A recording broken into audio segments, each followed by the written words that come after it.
And hello and welcome here on Facebook Live and on YouTube. I'm Brandon Benter. Joining me here today, Will O'Donnell, and of course a big thanks to the other guys that are helping keeping us on Facebook and on YouTube. Andrew Wallace, John Williams, and Fred Williams, and of course Casey Claxon of Claxon Communications.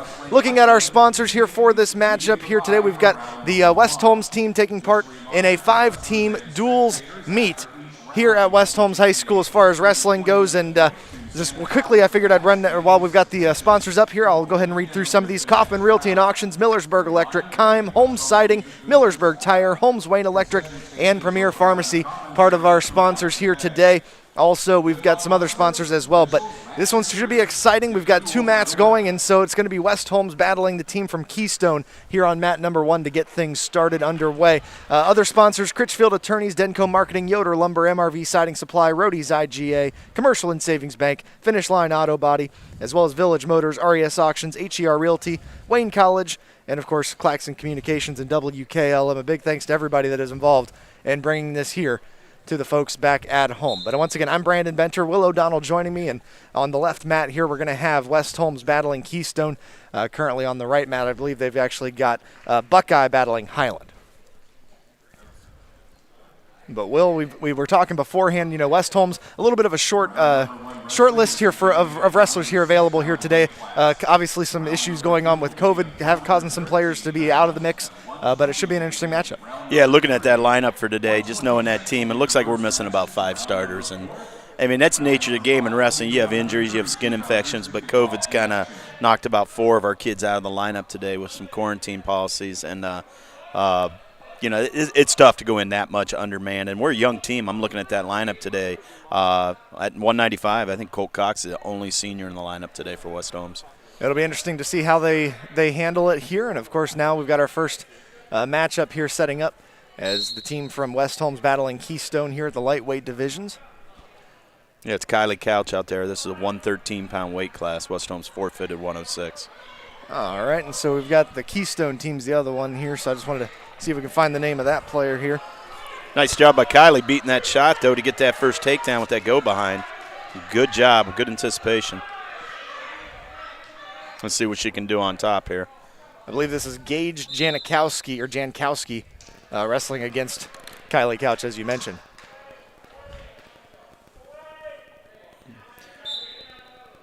A Keystone wrestler trying to get to the edge of the mat, see if he can get out of bounds, maybe get a fresh start here. Get that half in, Kylie. She's getting near fall points.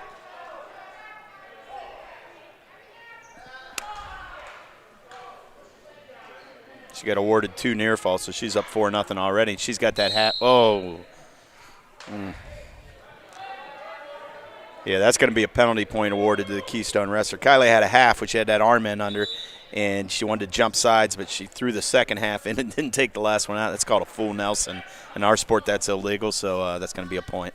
Gotcha. Okay, I was curious about that when they all of a sudden stop it like that. It's one of those things where you don't know all the rules when you first sit down to watch a wrestling match some of these times. But yeah, it looks like organized chaos maybe to the average viewer. But, yeah, Kylie going for a cradle here. She can lock this up. She might be able to turn this wrestler. She's got to take that back under control. She's just got to settle in. She's still got it locked. She may just jump sides. There you go. There you go. Push back. Nice and easy. There it is. There it is. She's getting back points again.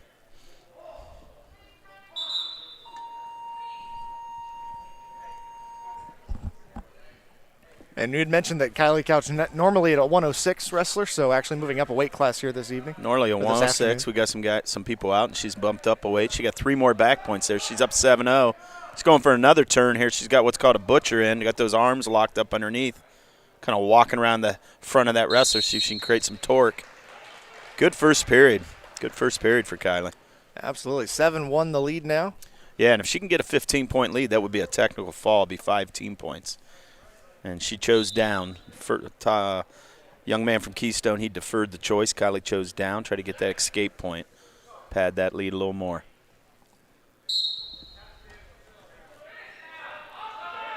Good stand-up. She got hand control. See if she can break free. Good job. Good Very technique. quick. Yeah, good technique. Good first move. Good hand control.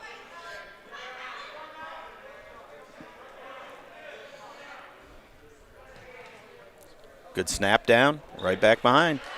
10-1. Good match so far for Kylie Couch. Just stay solid here. Don't give up any big moves, any mistakes, and should be able to finish this one. Going for that cradle again, throwing that cross face. See if she switches off to that butcher, and she does.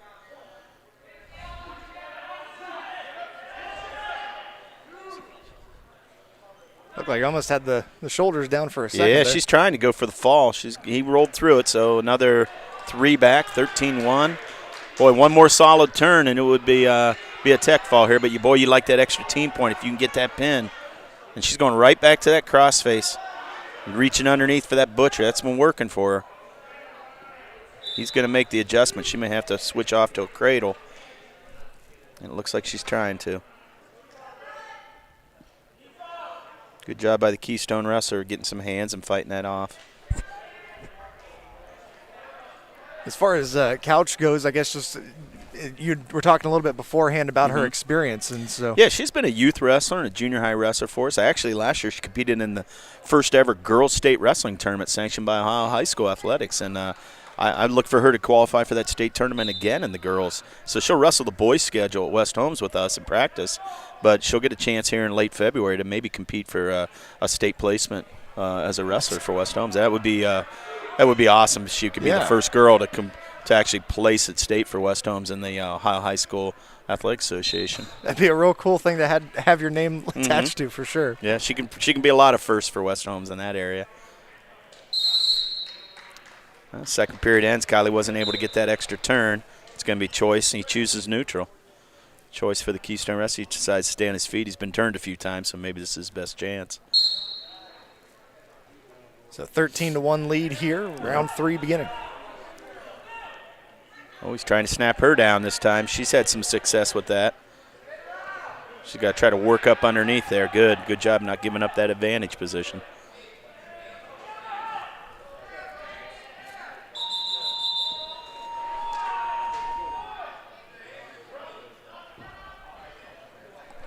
Good takedown. Worked that underhook, came across, picked that knee.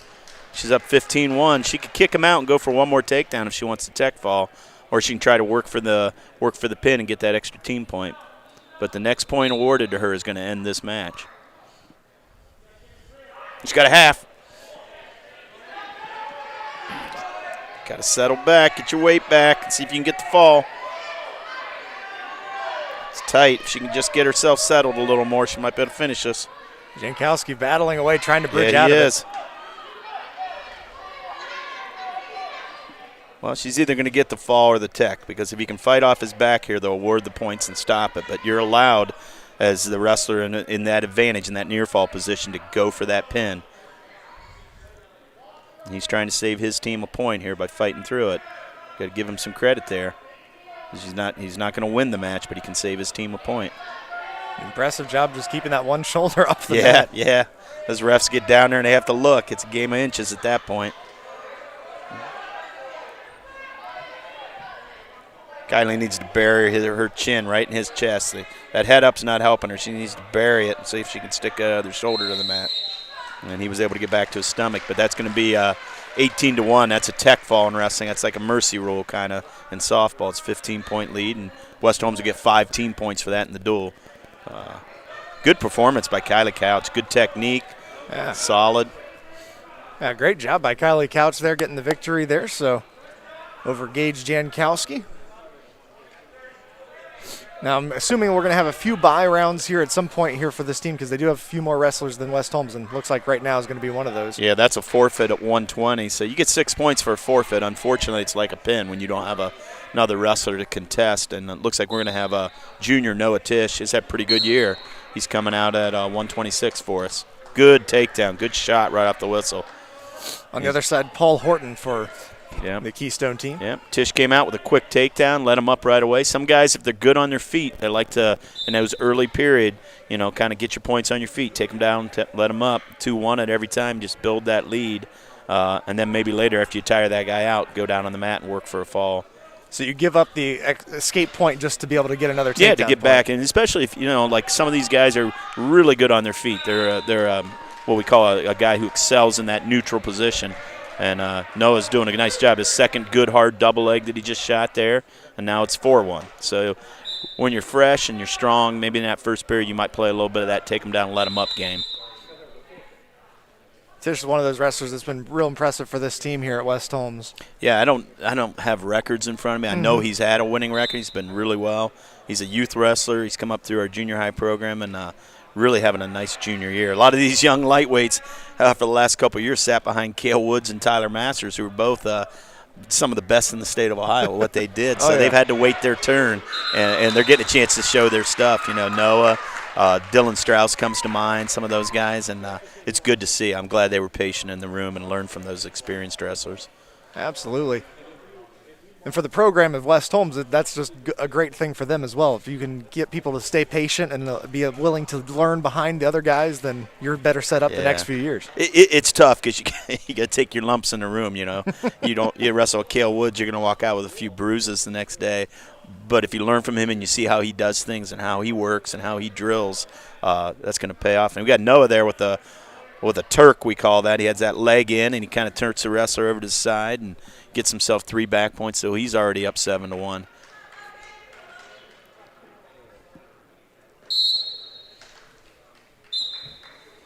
And so round one will come to a close there, or the first period. First period. Wrestler from Keystone there defers choice, and Noah does what Kylie did. He chooses down. A lot of guys will choose that down position because you get that escape point, so you add an extra point to your lead. You need a good first move on bottom. He goes for a switch right away, cuts back to a stand-up. Good job. Took him about 2 seconds. That didn't take long at all. Great job there for Noah. Nope. Goo got in on a low single there. See if he can pop out from behind here. And he is. He's trying to work out from behind here. Able to get another 2 points there, now up to 10-1 here in the lead. Yeah, that was a good shot. Low single, we call it. They got low on that ankle, and you get stuck underneath. But Noah did a nice job of working up underneath, coming out what we call the back door there to get that neck. He's got a cradle, rolls across his own back. I'm not sure I'd be doing that up this much.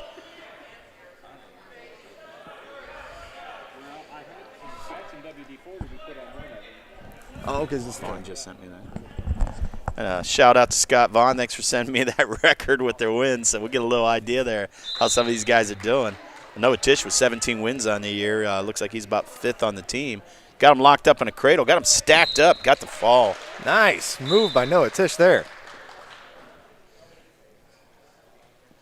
So they'll put a close to this round then, so a big victory for him. Yeah, that should be I'm not sure what happened to 106. I don't know if either team had a 106. I didn't see a forfeit. I see that it's marked 113. Yeah, so that would have been a double forfeit, so there's no points awarded there. So that gives West Holmes, I think, 11 points now. So it should be 11-6 on the team score because you 6 points for that fall. Now we got Dylan Strauss coming up. I think Dylan is a junior, and it looks like he's got 18 wins on the year. And he's a tough wrestler. He's one of those guys that wrestled behind Tyler Masters last year. Pretty good wrestler, good on his feet. This could be a good matchup here for us to watch. They got him in the 132. Is that correct? Looks like, yeah. It looks like we got him up at 132, and I think he's been there all year. I think that's his weight. I think him and Noah Tish are wrestling the weight classes they've pretty much been all year. And so if that's the case, then Tristan Green, I believe, is on the other side here for Keystone. Yeah. I don't know if we have records on some of these other guys. It'd be kind of nice to know just because they give you an idea what kind of matchup we're looking at. This kid looks like he's pretty well put together, and looks like he's got some solid technique and stance, so this could be a good competitive match, maybe not a tech fall or a pin coming here. Working that Russian armbar, Strauss is, trying to see if he can get an angle.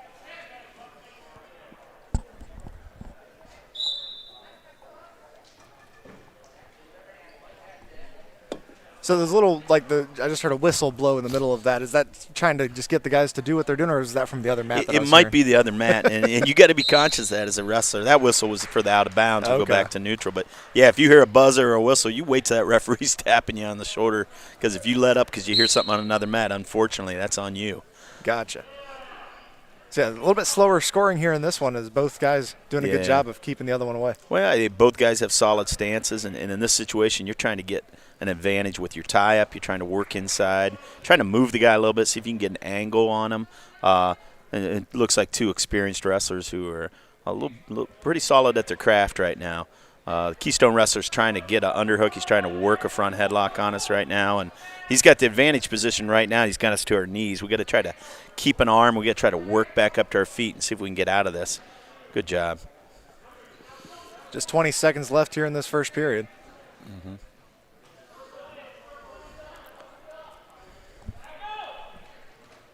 Yeah, here you got about 10 seconds left. Oh, you don't want to give this up. You got to know where you're at here. Get to the edge if you can. Don't flee the map, but don't give this up. Keep scrambling here. Nothing yet. Keep scrambling. Oh, I don't think they're going to award any points there. That's a good scramble. I'll tell you what, Keystone Wrestler almost got himself a takedown there at the end, and Strauss was able to just kind of flurry and keep that alive. I don't think he was really trying to do anything other than not give up the points. 0-0, and he's going to choose down here.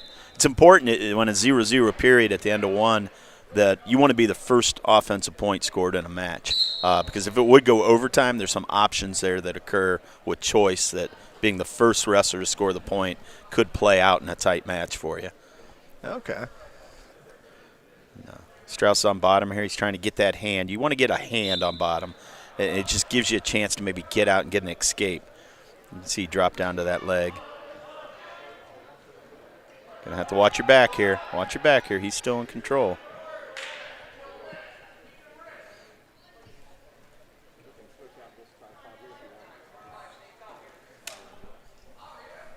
Tristan Green of Keystone doing a good job trying to get in that position to get those first points. Yeah. And give Dylan credit. He's keeping his base, and he's not getting flattened out. He's trying to get a hand so he can work up. The last time he did it, the wrestler for Keystone dropped to his leg and took him back down to the mat. So you got to get that hand, you got to keep it. You can't let it go early because they're going to shoot it, basically reshoot a takedown on you. So now because he never officially escaped, is that why there was no 2 points for the return? Points. Okay. He would actually have to break clean completely and square up on the guy, which means face him. Gotcha. And right here, he's got that hand. He worked up here again. This time he kept it, though. You see, they haven't awarded the point yet. Watch yourself on the way up here. Okay, this should be squared up. They should probably give a point now.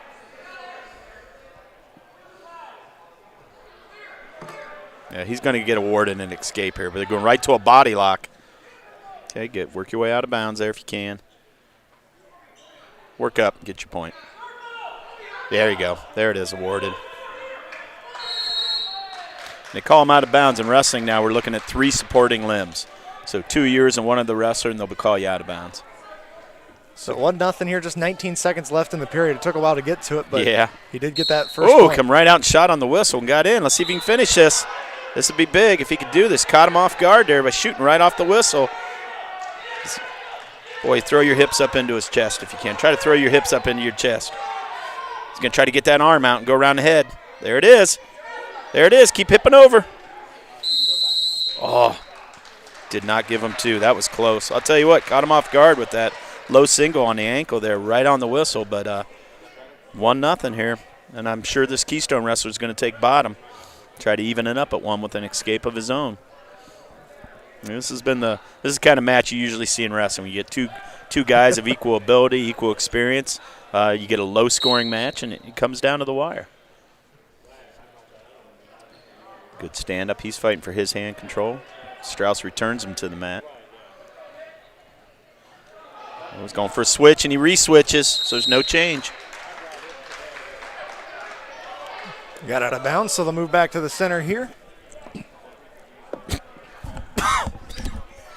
And Strauss once again on the upper position here. Well, they're going to call a caution there. You get 2 of those. Second one's going to be a point, but it's just for mounting incorrectly. Got to have a hand on the elbow and a hand on the belly button. Strauss has got that arm. See if he can work some bar series here. He's trying to get the arm bar. This Keystone wrestler's pretty put together if you look at him. I mean, I don't know if you can see it from the live stream, but he's a physical-looking kid. It's going to take a little strength to work an arm bar on that guy. He's got a good tight waist. He's trying to get that backside arm. He's got it there. Let's see what he can do with it.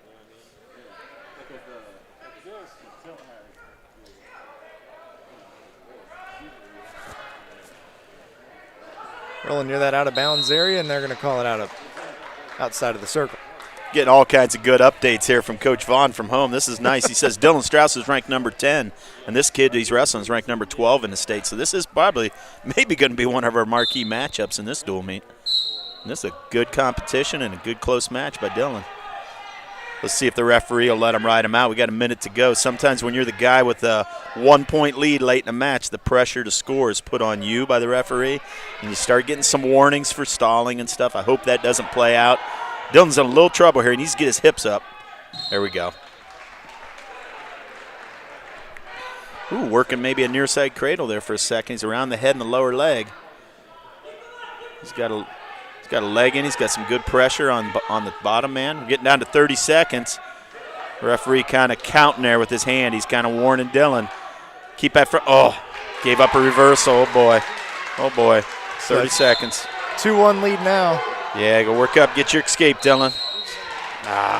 Boy, I tell you what, a little mistake there by Dylan. You know, you got in a little position there, and when you get in trouble like that, you got to cut him loose. You got to give the one sometimes and not give the two. And he tried to hold on a little too long in a bad position, and it bit him there. Let's see if he can get an escape with 20 seconds left. So not a lot of time left to do it. No, there's been no stalling calls, so it's going to be tough to count on a penalty point. You're going to have to earn this escape here. A little bit of mistake there with 30 seconds left. He's gonna go back and watch that film and regret that. And if you're the Keystone guy, you're just holding on for dear life here. You don't really have to try to score a whole lot. You're not going to give up 2 stalling calls. Down to 2 seconds. Good match. Absolutely. Big-time win there for Tristan Green. Yeah, good match. If you're Dylan Strauss, you're gonna go back and watch that film and be a little disappointed that you gave up 2 instead of 1 there at the end. Because you worked so hard for about a minute 30 on top. Just got in a little bad position. Like I said, it's hard to do in the moment, but sometimes you cut it loose and give up that point.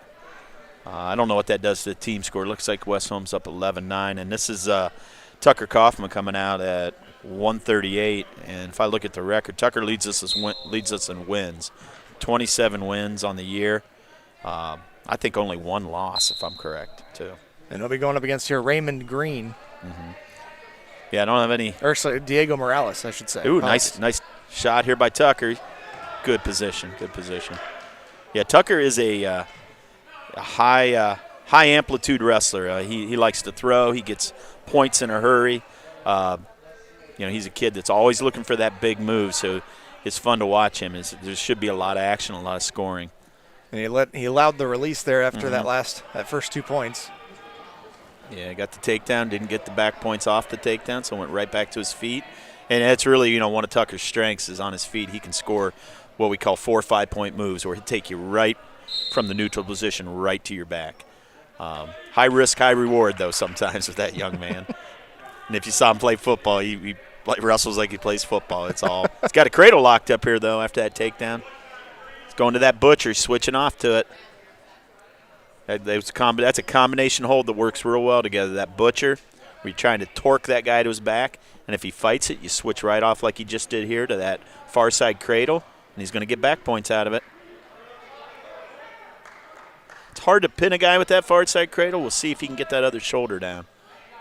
So it looks like he's trying to push it down with his head a little bit. But yeah, it's a move that doesn't always. This one does, though. If he can hold this, he's got a nice tight half. He can scoop that far side elbow. And he's got that other arm down. Let's see if he can finish it off. He did. Wow. Nice. That's a good win for West Holmes there. That's probably one where if you're Keystone, you weren't planning on giving up 6 in that one. So Tucker Kaufman victorious there by pinfall. Yeah, and that'll add to the lead here for West Holmes. But, of course, they do have a few more, I believe, forfeits coming up. Yeah, we're giving up. We know we're going to give up 6 at the end. We got a forfeit at heavyweight. And it looks like we don't have a 160-pounder as well. And this is another junior, Connor Varnes. Connor's had 16 wins on the season, it looks like, at this point. Good, solid junior, youth wrestler. One of those young men that's paid his dues. Is that the 145, correct? Yeah, 145. And he works out. He's a workout partner with Tucker Kaufman. So, sometimes in wrestling when you see a stud at one weight, the guy 1 weight below him or above him is usually about as equally as good because they're workout partners. And on the other side here at the 145, this will be Raymond Green. for Keystone. Yep. I don't know much about Raymond Green, but this looks like this could be another competitive match like the Strauss match.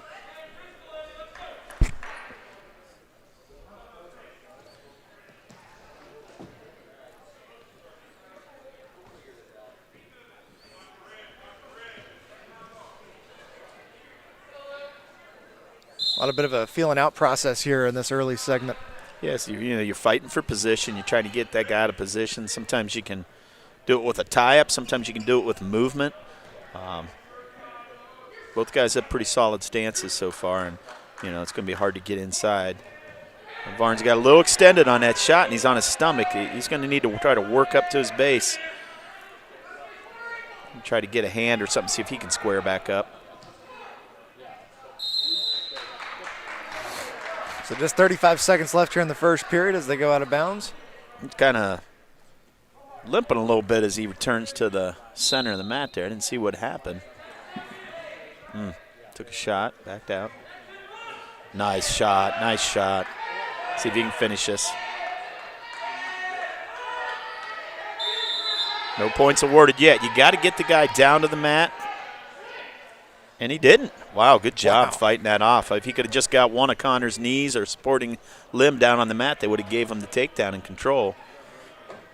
So had his lower half down real low, close to the mat, but able to twist around and get back up to his feet. You've got to return that wrestler to the mat in some way when you shoot in like that. And he got behind him quick, but he wasn't able to return him. Basically, you go into defensive mode and you pretend you're trying to hit an escape, and he went right into that. He's still limping yet. I don't know if that's an ankle or a knee, but definitely seems a little out of sorts there as he takes the bottom position.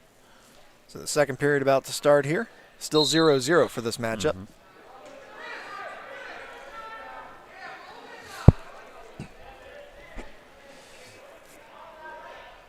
Got to get some hands. Got up to his feet, cut away. Nice. Got a good escape. Got that point. He's got to watch that shot. That's the second time he's got in underneath that elbow. Nothing yet. He's got that head. He needs to just keep scooting to his side if he can here. See if he can get a fresh start. There you go. There you go. Know where you're at here. You're on the edge. Be smart. Use that to your advantage if you have to. Oh, locked it up.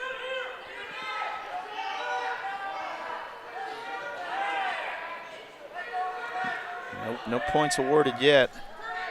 It's a weird move. I'll tell you, the move's called a Merkle that he just tried to hit. Wrestling fans don't know what that is, but gave up the takedown now. So that puts the lead here for Keystone 2-1 with 53 seconds left in the period.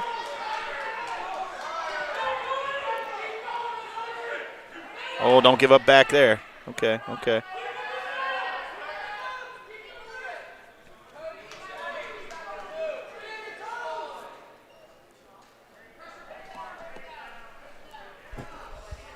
Right near that edge. Yeah, you got to keep there. Good job. You're going to get a 1 count, but that's not going to award you the points. You got to get a 2 count when that back's exposed to get the points. And it's got to be, they say 45, but I'd be safe. I wouldn't let myself get past 90. And that's a warning for stalling on the bottom man there. I'm a little surprised by that. He's trying to fight the back and fight the turn. Going to use some injury time here, grabbing that left ankle. You get 2 minutes of injury time in high school wrestling, unless they've changed that. 2 minutes of injury time, and the first time you want to be smart about it, because if you use it a second time, they're going to give the other wrestler, the competitor, choice, as they call it, where they can choose what position they want to resume wrestling in. So if you're going to use that injury time, you don't want to use it a second time. And if you use it a third time, it's match over. So that's per match, then it's not per the whole meet. Per individual match, yeah. You get to use injury time twice. Well, you had mentioned the limp, and it's definitely still there. Yeah, it's definitely there. And I don't know if he tweaked his ankle when he was coming up from underneath, or if that's been something that he's been battling during the week. You never know. But 12 seconds left here. It's tough on bottom, boy. It's tough on bottom if you got a bad limb, because you can't really protect it. You got to put your weight on it. And he's got to try to 5 seconds left. If he can tie this match, it'd be big. He did. He gave him the point, and he called stalling. on the Keystone wrestler. When you're the top man and the other opponent gets to his feet, you've got to make an attempt to return him to the mat. Some people have a 5-second clock they like to run in their head to tell them to do that, and he warned him for stalling and gave him the point. So if either wrestler gets a stalling warning a second time, it'll be a point. And, of course, with only 2 points on the board for each team, that could be the big that could changer. be. You hate to see that be the deciding point, but, yeah, very often it does. You have to factor that in your head when a tight match is how many stalling calls do I have. Varnes got a half here. He's got a power half with the leg in. If he can keep that and crank that over, he's going to keep that boot in. Let's see what he can do from there. And they're going to potentially dangerous that. That just means that you get the wrestler in an unsafe position, they're going to stop that. And sometimes when you have a leg wrapped around as a top man, if he can come to his feet, they'll automatically stop that. Gotcha. No points awarded, just go back to a safe position. Got the leg in again. See if he's falling off the hips a little. He's got to readjust. Still not in the best position with that leg. You got to keep your hips on top there. Got to let go of that ankle. Don't stay on it too long. Don't stay on that ankle too long. If you're Connor, they might call that. Okay, good, smart. Using the edge there. Using the edge. He felt himself starting to lose him. Don't take injury time. If you do, they're going to give him choice. He might choose neutral. He might choose neutral rather than bottom here. See, a little bit more injury time here. Yeah, you got a minute left, and like I said, the problem is if he does that a third time, it'll be the match. And it looks like they're going to call it. Looks like the coach for West Holmes is going to call this one due to this injury. So not the way you want to see it come to a close here. But No, and unfortunately that was a tight match. It could have went either way, but injury default is like a pin, so it's going to be 6 points for Keystone there. And unfortunately, we got 3 other dual meets to wrestle yet. I'm not sure Connor Varnes is going to be able to go back out there. That's what I was wondering. Yeah, if he'd be able to be recovered at that point, because ankles aren't something that are really I don't know easy if to it's get right back onto. I don't know if that's something that you're just going to be able to recover from in the next hour.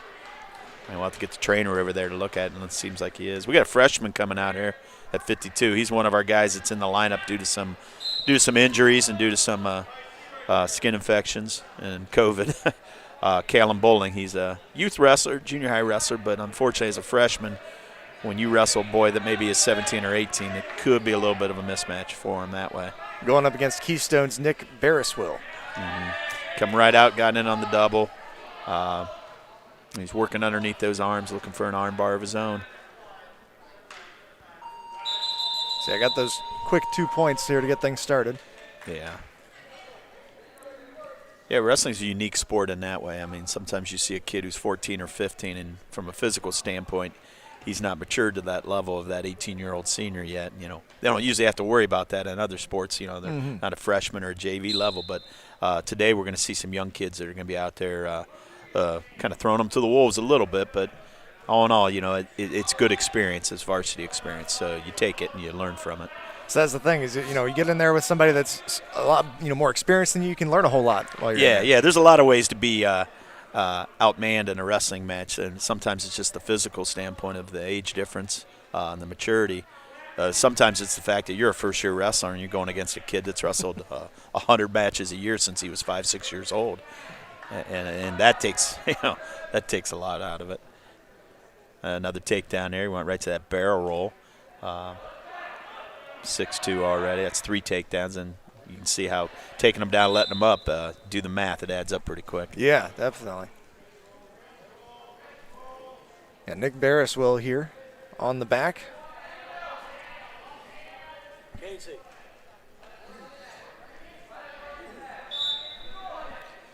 Ooh, worked the arm bar, turns him over here. He's trying to go for the fall with about 8 seconds. See if we can live for another period. If you're Kalin, see if you can fight through this. You got a short time here. Did. You know, this is one of those things sometimes when you set a kid on the mat, you say, hey, you know, you're not necessarily wrestling for yourself right here. You're wrestling for your team. And if you can, you know, don't lose by pin. Lose by tech fall. Shave a team point off that score. Or if you think you're going to get teched, lose by major. Save us another point. So sometimes that adds up. You know, if that happens 2-3 times a meet, all of a sudden your young kids have saved you 3 points. That's a decision. Kalin's working on top. He's got arm bar of his own here. Trying to get that backside wrist. Oh, we're getting a little bad position there. All right. Give up the escape.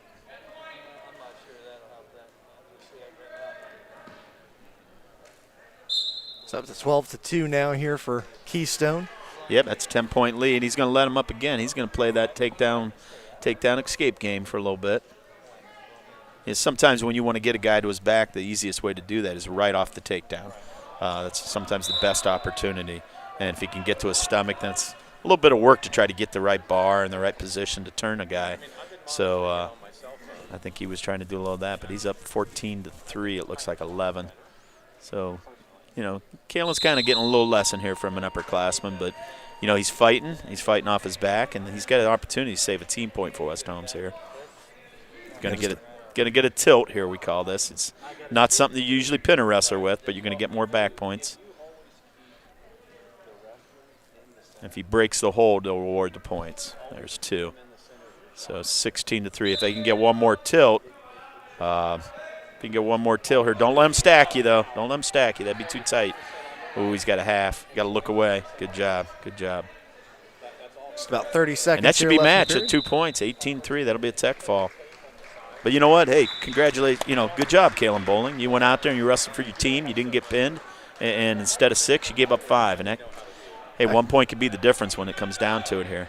Absolutely. Yeah, definitely a good effort there by Bowling and a good win there for Nick Barriswill.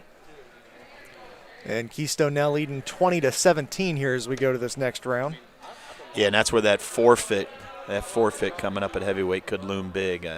Hope it doesn't come down to that, but there's a forfeit at 160. West Holmes senior Gavin Greer usually in the lineup for us at 60. He's out with an injury, I believe. So that's going to extend that lead for Keystone. And we got a sophomore coming up here. I think this is Dakota Patterson. I think he's might be a second-year wrestler for West Holmes who's getting some varsity experience this year. So what weight class are we on now? This is 170. 170, okay. Yeah, 160 ended up being a forfeit. Looks like this Connor Fitzgerald, it looks like, for Keystone.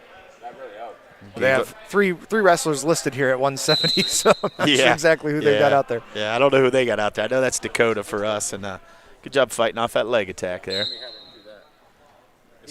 Dakota's trying to get that head. He wants to try to work that guy down underneath him and see if he can probably get himself a go behind. Both wrestlers look like that's what they're working for here. And he's behind him, but he's got to return him to the mat. And he didn't. That's the second time we've seen that situation today. That happened when that Varnes match is got behind him, but you got to return the wrestler to the mat to get the 2.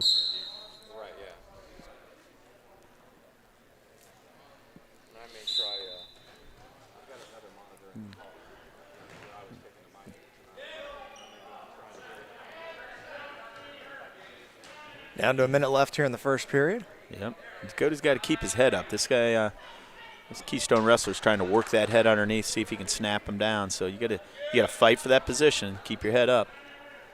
Starts with a good stance.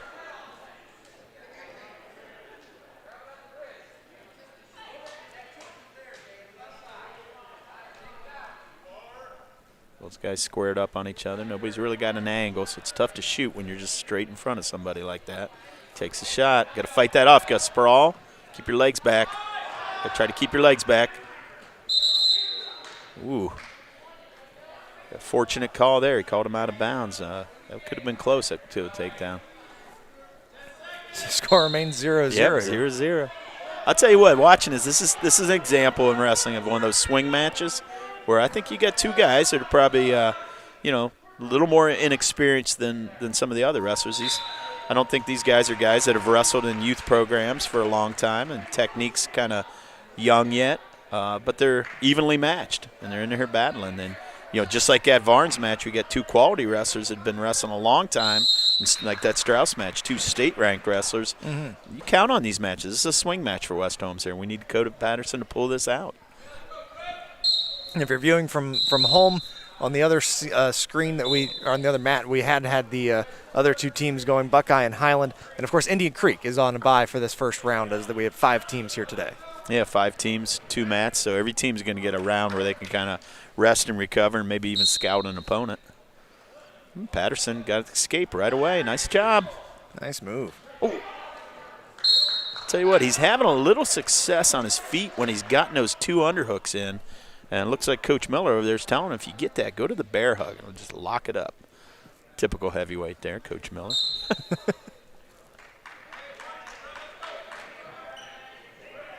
There you go. Fight that leg attack. Keep spinning around. Keep spinning around. Got to work that crossface, though. Keep that crossface. See if you can separate those arms from your leg. Keep spinning. Comes up with it. Ooh. Get back to your space. Get back to your base. We're giving up back points. So yeah, 2-1 now. Yeah, that takedown right to the back. That's where you got to watch. When you're thinking of fighting that takedown instead of your back, sometimes you're vulnerable there. Gonna give him another 3 after that one, so 5-1 now. Dakota, though, working right back to his feet, gets the escape. Both wrestlers starting to look a little tired here. Something big could happen. Got a minute left in the period. Yeah, I think coaches want Patterson working inside, see if he can get under those arms and do work upper body and keep this Keystone wrestler off his legs. It seems to be where he might have the most success in this match.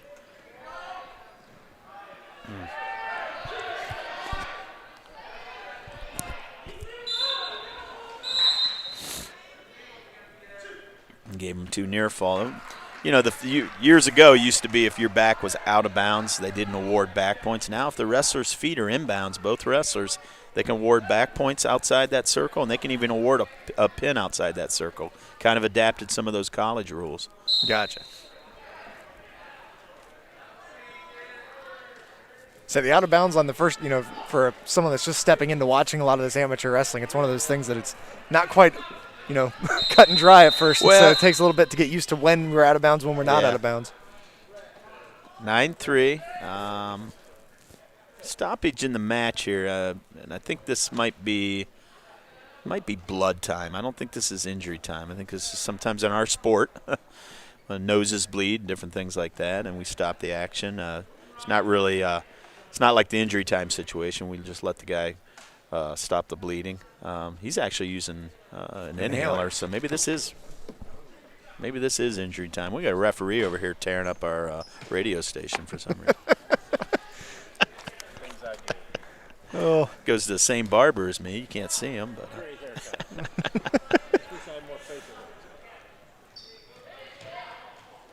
So yeah, after that little bit of a timeout there, looks like we'll be ready to go here. Yeah, I think we're neutral. I think Patterson had got the escape, so I think it's 9-3. This thing's going to fall down again.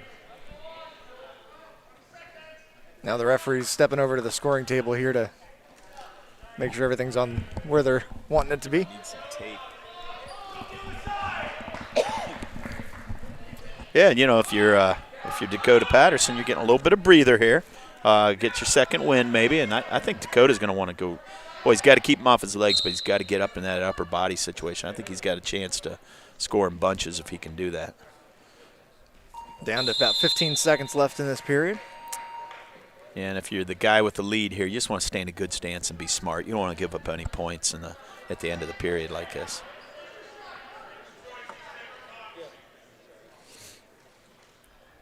And so time's going to expire there. A 9-3 lead here for Keystone as the third period expires. Yeah, and they had choice in third, so he's taken down. So I don't know what Patterson's plan is going to be. We'll see what he can do from this top position. I'm curious where this highly technological method of letting the referee know when the time has expired has come from. The towel boppers, yes. We've been doing that for a long time. You know, they've got a buzzer, but there are two mats, so you always have what they call a bopper. You got somebody with that towel. Some people use pool noodles. I'll say it looked like a pool noodle. That's what I was wondering. And you're supposed to gently tap them somewhere on the back so they know, but some of the youth kids get a little over-exuberant and wind up a little hard. That doesn't always go over well with your referees. I can imagine not, no. Not that the coaches would ever put them up to doing that either. 10-3 now the lead here for Keystone, but Dakota trying to battle away here. Yeah. I give this Keystone kid some credit here. He's found what he can do well in this match against Dakota, which is the leg attacks, and he's kind of stayed in it. He's worked it. He stayed on his feet, and he's not let Dakota get into those upper body locks. In end of the first period, Dakota had one locked up and looked like it was going to spell some trouble for him. But that's part of wrestling, is taking what you do well and not letting the other guy get in positions that he wants to be in and make him beat you with his weakness, not his strength. But Dakota there was able to get into the upper body, shuck that off, and get himself a takedown. Now he's digging in a half. It's 12-6. He's running out of time. That's a big takedown, though, because it was a major decision at that point, which would have been 14 points. If he can keep this at 6 or 7, he's going to save his team a point there when they add it up. Yeah, about 50 seconds. Tell you what, you wanted to try to go for the win here. I'd probably go neutral. I think that's what Coach Regulus telling him to do. Go back on your feet and see if you can get a upper body lock. You can let a guy up from that position. You don't have to. He doesn't have to earn the escape. You can just show the referee that you want to go back to your feet, and they'll go back to their feet. They'll avoid the point. It'll be 13-6, and we'll see if Dakota can lock one up and get a big 4 or 5 point move out of this. They haven't awarded that point yet, but it should be 13-6. It looks like some confusion here with the scoreboard guys. Referee's waiting. I think they're looking at the scorebook to make sure, but it is 13-6. Well, they kept it at 12-6. We'll take it. I'm sure West Holmes is happy with that.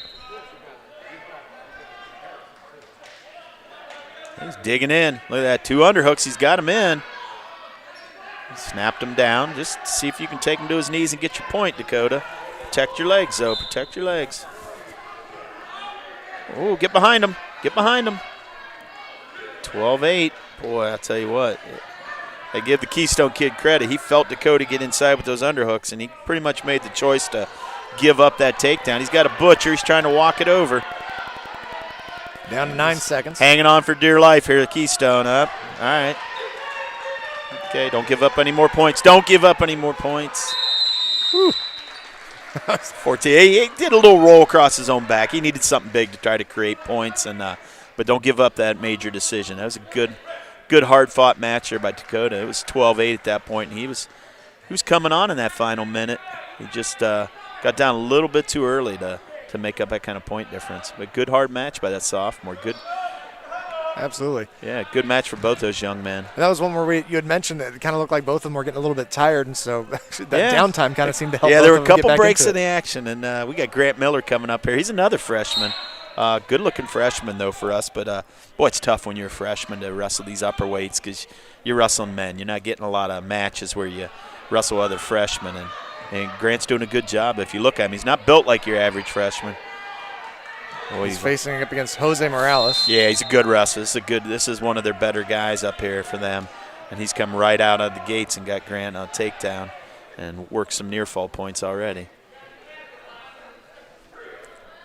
Yeah, from a physical standpoint, Grant Miller as a freshman, it comes in, and he from a strength standpoint, he's going to match up well against the seniors. It's just really the experience level for him right now, and he's gaining valuable experience, though.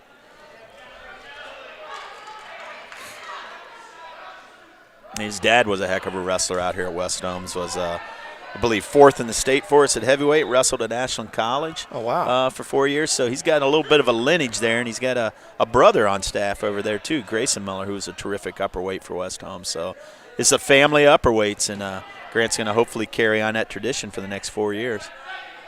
It's a 7-1 lead right now for Keystone here. 48 seconds left in the first. Yeah, but Grant's up against a kid, I guess, looked this up, and this young man, Morales, is ranked number 6 in the state. So it's a tall order for him. But so he seemed impressive so far, so I was curious. Yeah, he looks pretty solid. Good hard double leg. He's going to try to cover that leg, work up, see if he can. You got to recognize and get to your stomach a little sooner, Grant. There you go. You fight that takedown to a point, and then you've got to, cut bait a little bit, as we say, and not give up the back points.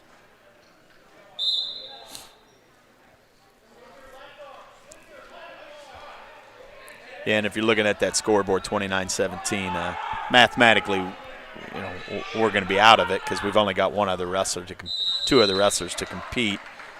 So this match, if if Keystone would win this match from a mathematical standpoint, they'd have us with that forfeit at heavyweight. It's 12 right now, and the best we could hope for is a pin at 95 and a pin at 120, which would only be 12 points. So in an event like this, then, do the points add up at the end to go against all the other teams, or is it just individual one-on-ones? These are individual duels today. Gotcha. Yeah. Oh, nice job there. Nice job, Grant. See if you can spin around. Get that arm free. He's got to try to get that arm free. If he can get that arm free, he might be able to get back behind. Oh, they gave Grant the reversal there. Good job for that freshman scoring some points against this guy. Watch that headlock. Watch that headlock. Good job, though. That's a freshman going out there against a number 6 ranked wrestler and getting a reversal. I mean, those are things you look at on film and you build on. Got to be ready off that whistle, though. Ooh, got to be ready. He's in on that ankle. See if he can fight this off. Yeah, Morales shot in right there as the whistle blew. Yeah, sometimes they catch you napping there. You got to be ready. Okay, Grant, get ready, belly up. Good. That's a 10-point lead. Miller had a little success there on bottom. He was working up. Try to get back to your stomach here. Morales has a leg in. He's trying to work underneath those arms, maybe look for a power half. His hips are a little low, though. Good job, Grant. Working that underhook. Watch that headlock. Ooh, he's got a body lock of his own. See if he can get his hips in front. Oh, he might get a takedown out of this. Good job. Look at that. I'll tell you what, a reversal, an escape, a nice solid takedown. Now he's working a half of his own against Morales. Keep your hips up. Keep your hips up. Ah, a little out of position.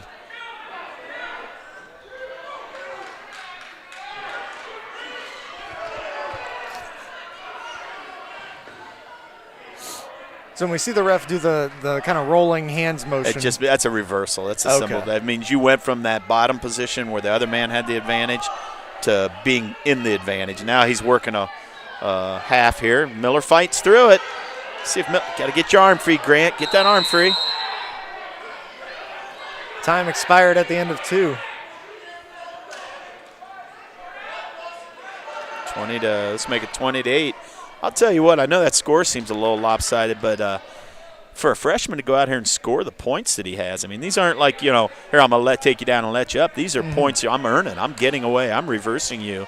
And a takedown over there on the edge. This has been impressive to see. This kid has probably really grown on the mat over these last couple months, getting this experience. Yeah, great to see Grant Miller doing so well here against this. Such an impressive wrestler, kid. number 6, like you said. No, you're going to be happy. You never like to lose, but you're going to be happy with the effort that you've seen from this young man. And like you said, for a freshman, he has a lot of size on him. He's definitely he's a strong boy. He's a strong guy kid. to watch here in the coming years, especially. Yeah, I think he's going to have a nice career at West Holmes. I think we're going to be hopefully seeing him down at that state tournament someday himself. He's going for his own headlock. Let's see if he can get it.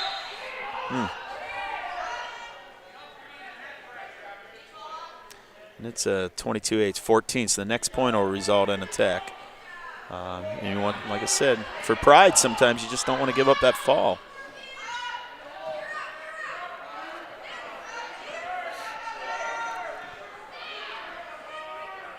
Oh, he's got that arm up on the back. That's not a good position to be in. That referee's going to watch that closely. He's going to make sure he's going for a hammerlock. Is that a dangerous situation? Well, it's one where you don't want that arm to come above what we call 90 degrees, but, boy, it's tight. Yeah, sometimes a referee will keep an eye on that and call it potentially dangerous, but, yeah, he locked that up right there at the end. But good match. Good match for Grant Miller. I saw some good things out of that young man. Absolutely, and Jose Morales getting the victory there, so 35-17 lead. But as you mentioned, the freshman with an impressive showing there against number 6 ranked wrestler. Yeah, and now we got our looks like our lone senior here on the lineup today, Colt Cox. If I don't know any better, it looks like they're going to give him a forfeit. So that'd be 6 points for West Holmes. So, yeah. And then, like I said, a heavyweight, West Holmes. Now, Keystone. I take that back. That was 195. So Colt Cox got a forfeit at 195. Now, they had a wrestler listed to that. Is that one of those things where because you're up so much, you can go ahead and give one up? Or you'd want to get the match, but there's a little bit of gamesmanship sometimes, and maybe they bumped a kid up to the next weight, or maybe that kid was injured and we didn't know it and they held him out. And it looks like we're going to get a forfeit as well here at 220. So that's another 6 points. So, it makes the score 36-35 after that forfeit. And then there'll be the final forfeit of heavy because West Holmes does not have a heavyweight in the lineup today. So, the last 3 matches were uncontested. So, really that in all fairness to Grant Miller, that was probably a little more to ask of a freshman than you could against the number 6 ranked kid in the state. But that match would have probably decided the duel, most likely. And so that first one going to go to Keystone there by a score of 41-29 over West Holmes. Still underway on the other side, Buckeye and Highland battling away. Of course, we don't know exactly who's in each round of that one, but yeah, it looks like that's probably about 160 maybe, 170 there for those weight classes. And if you're West Holmes, you get a chance. If you're an upper weight, maybe you sit down and you look at those guys wrestle because you're going to face one of them, and you kind of scout your opponent a little bit if you can.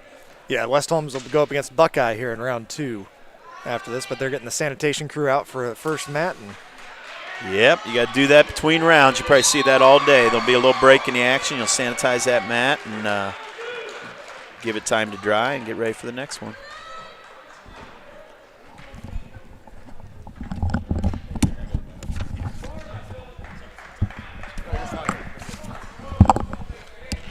And we'll, as far as the audio goes, we're going to step away here for just a minute here. We'll come back as soon as West Holmes gets back underway. So if you're viewing at home, though, it is the team of Buckeye and Highland on mat 2 here. And so while we're doing that, I'll go ahead and read down through some of these sponsors here. So Critchfield Attorneys, Denco Marketing, Yoder Lumber, MRV Siding Supply, Roadies IGA, also the Commercial and Savings Bank, and Finish Line Auto Body, one of our sponsors here today. And then Kaufman Realty and Auctions, Millersburg Electric, Kime, Holmes Siding, Millersburg Tire, Holmes Wayne Electric, and Premier Pharmacy. Also part of that, and then Village Motors, RES Auction Services, HER Realty, Wayne College, and of course WKLM and Claxon Communications. Keeping us on the air here. A big thanks to not only Will O'Donnell for joining me, but also Andrew Wallace, John Williams, and Fred Williams, and Casey Claxon of Claxon Communications for keeping us on the air on Facebook and on YouTube. And a thanks to everyone that's joining us watching this dual meet day here at West Holmes. So I'm going to pop off here, and we'll take a second, and we'll come right back as soon as West Holmes gets back underway.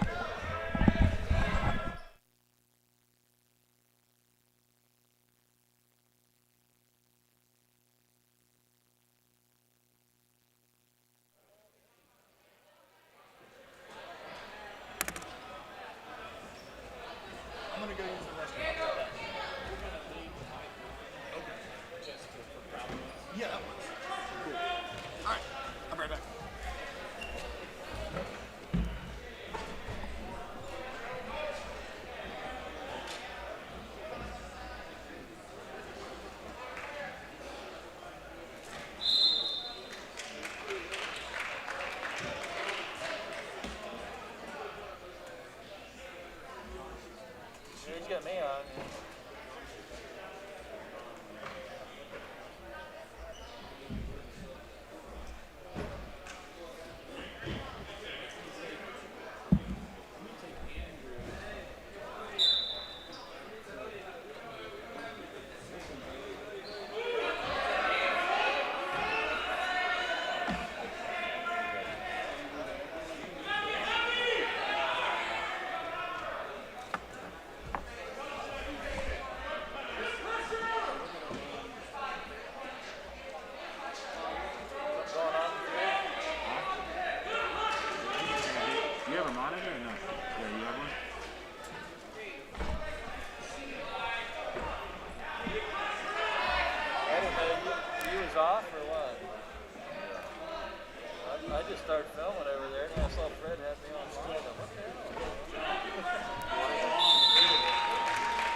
Yeah, I was surprised.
can't tell when somebody's having fun, you know. Yeah.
Starting off real warm in here now. Yeah, it was warm, now it's cool.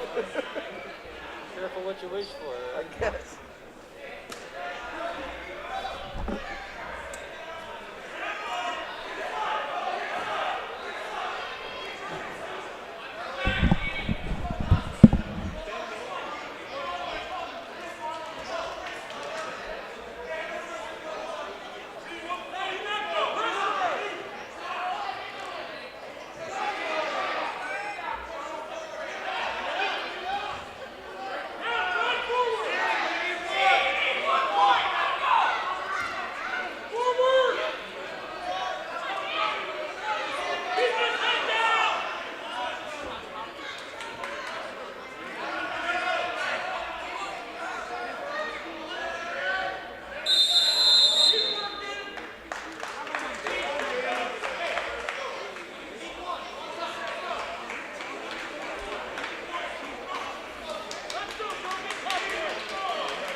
two. Yeah, when the period starts. You can choose top, bottom, and neutral.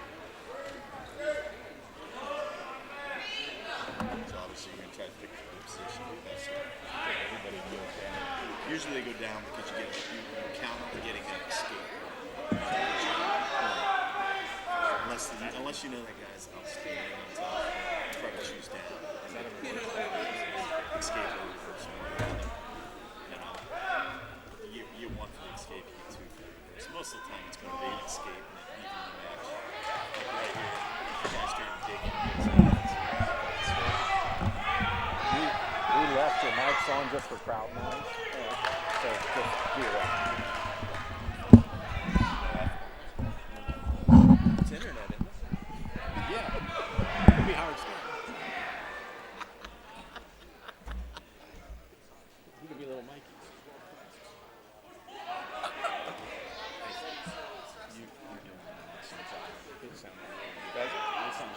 Not talking too much. I mean, you're not mean-gene over them, but you know.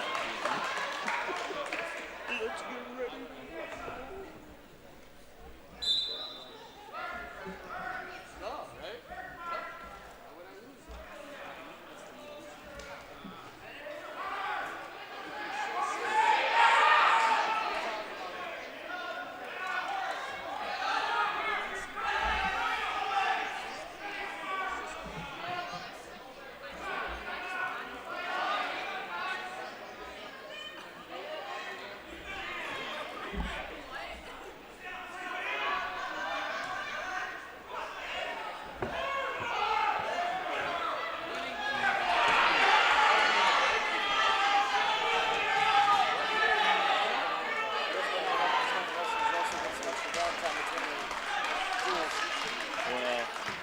This is probably these two Medina teams have both been in what we call the state dual meet tournament this year, which is the top 8 teams in the state. Wrestling dual meets for the dual meet state team. Very good, pretty evenly matched too. Indian Creek's pretty solid, but I'd say these are two of the top teams. What we did was, since we didn't have a West Holmes tournament this year, we invited the top 5 teams from last year to compete in this. Dual meet format, which is dual meets are kind of predominant this year with COVID. To cut down on the amount of schools. But they're both really good teams this year. Actually, if we were to add everybody, that was probably the one match. That would be one of the best. They're going to be a little overmatched, especially in the upper weights and stuff. Tucker Kaufman, our kid with the best record, he's going to have some really good matches against these schools today. The state-ranked kids, that'll be fun to watch.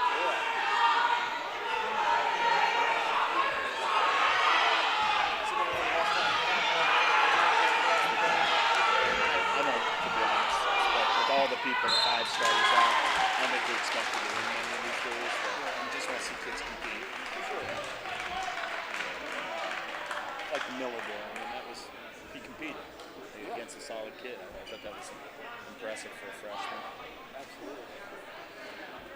So we're getting up to the heavier weights here. So. Looks like next weight probably looks like about 195, maybe 220. Okay. It's wild that like you've got all the 100s. It's like every 5 over 10 rounds, and then you hit 200. It's like 280. Yeah. They've actually, as a sport, added some upper weights. It used to be it went from like 185 to like 220 to heavy. Then they created that 195 weight class. So they've actually taken some lower weights and middle weights out and added some upper weights to the high school sport. Usually, whatever the national federation does, Ohio high school usually within a year or two adopts those weight classes.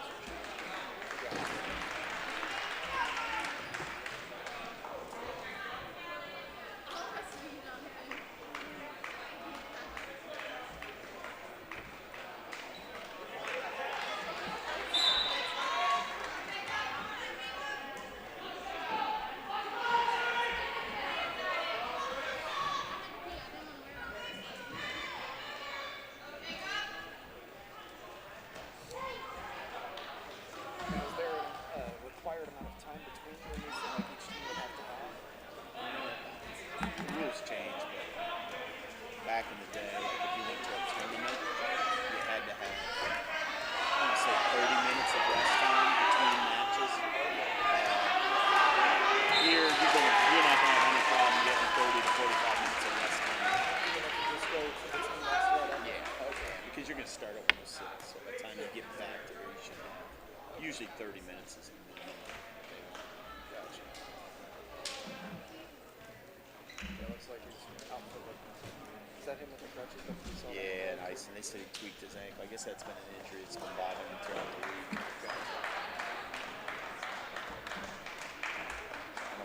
I don't know if we weighed anybody else, and so my guess is that's going to become a forfeit as well.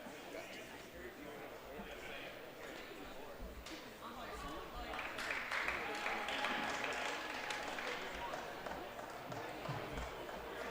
And we are done with round number 1. Mat number 2 picking up that dual meet win of Medina Highland 37 and Medina Buckeyes 36.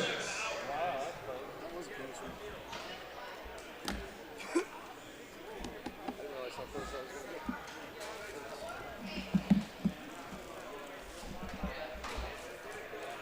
There's 3 high schools in Medina. And they all have good wrestling. There's Buckeye, Medina Buckeye, Medina Highland, and Medina. We'll wrestle Medina next week, actually. Oh, really? Yeah. The whole county.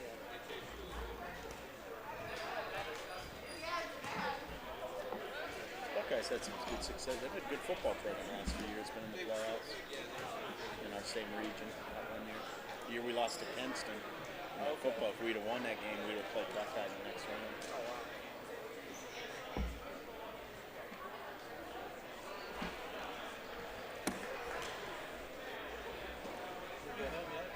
Almost. And we'll go ahead and begin the sanitation process for mat number 2. As soon as we are done with that, we'll get into round number 2. The actual OCC tournament, because that'll probably be 2.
These two Medina teams are top 8 in the state, and their lineups are littered with state-ranked wrestlers. So there's going to be some good matchups, but like I said, it's not going to get any easier for the Knights.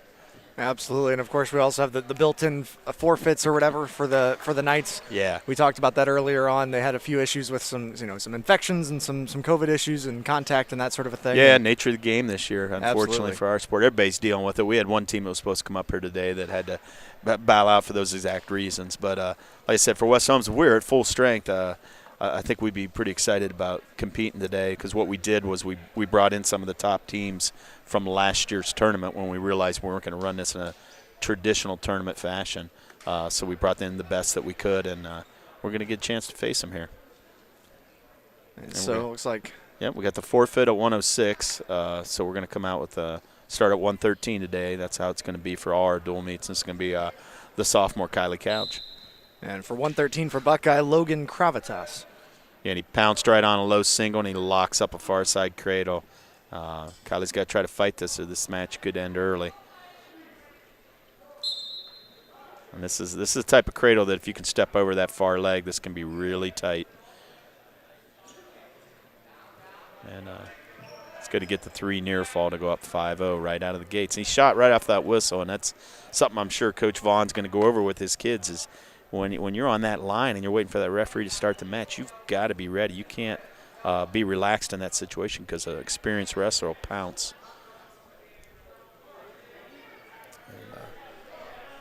And he's worked for another near fall. He's got a nice tight half, and that's going to be all she wrote.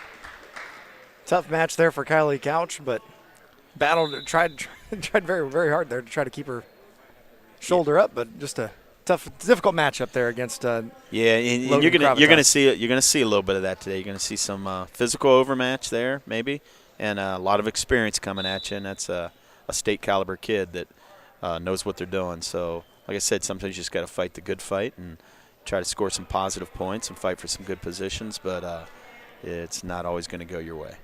And if you're watching at home on the second screen there, Indian Creek and Highland battling away, but we're kind of focusing on West Holmes as far as the commentary goes, so just want to let you know that is going to be available visually, but as far as audibly, we can't actually see the scoreboard for that second mat where we're sitting, so it's a little bit difficult to. This can be a forfeit here at 120 from West Holmes. Normally we might have a Grady Toy out there as a freshman, or maybe the sophomore Mason Taylor's had a terrific year, but that's going to be a forfeit. We don't have anybody in that lineup spot today. And we're going to jump up to, looks like 126 with the junior Noah Tish, who won pretty convincingly in that last round for us. So 126, Eddie Pink on the other side here for Buckeye.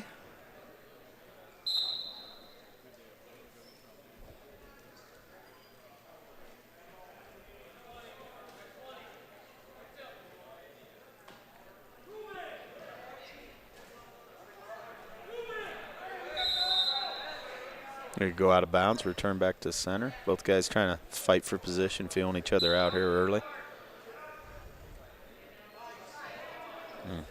That shot's a little too far away, not much of a setup. That's going to get you in a little trouble underneath when you do that. You know a Tish, you want to be a little closer. He turned that into a barrel roll, and he's got the back points too from it. Just trying to force that shoulder down, it looks like here. Yeah, he's got to try to settle back a little bit. He got it. Wow. Boy, I'll tell you what, good outcome. If I'm a coach, I'm still going to tell him to get a little closer on those shots and not shoot from so far away, because that'll bite you against a better top kid. But he was able to turn that into a barrel roll and take him right to his back. So good job of Noah Tish. 2-0 on the day. Might be 2 pins. I'm not sure how he did in that first round. I know he won pretty handily. See, I remember he won the round. I forgot to write down exactly how he won it, but was able to get that second one there with the pinfall. And Dylan Strauss coming out at 132. He lost a tough match, 2-1 to a number 12 ranked kid in the state there from Keystone that last round. And he's going to get a little chance to redeem himself here. I know he didn't feel very good about that loss. He felt like he was right there until his final 18 seconds when he gave up that reversal.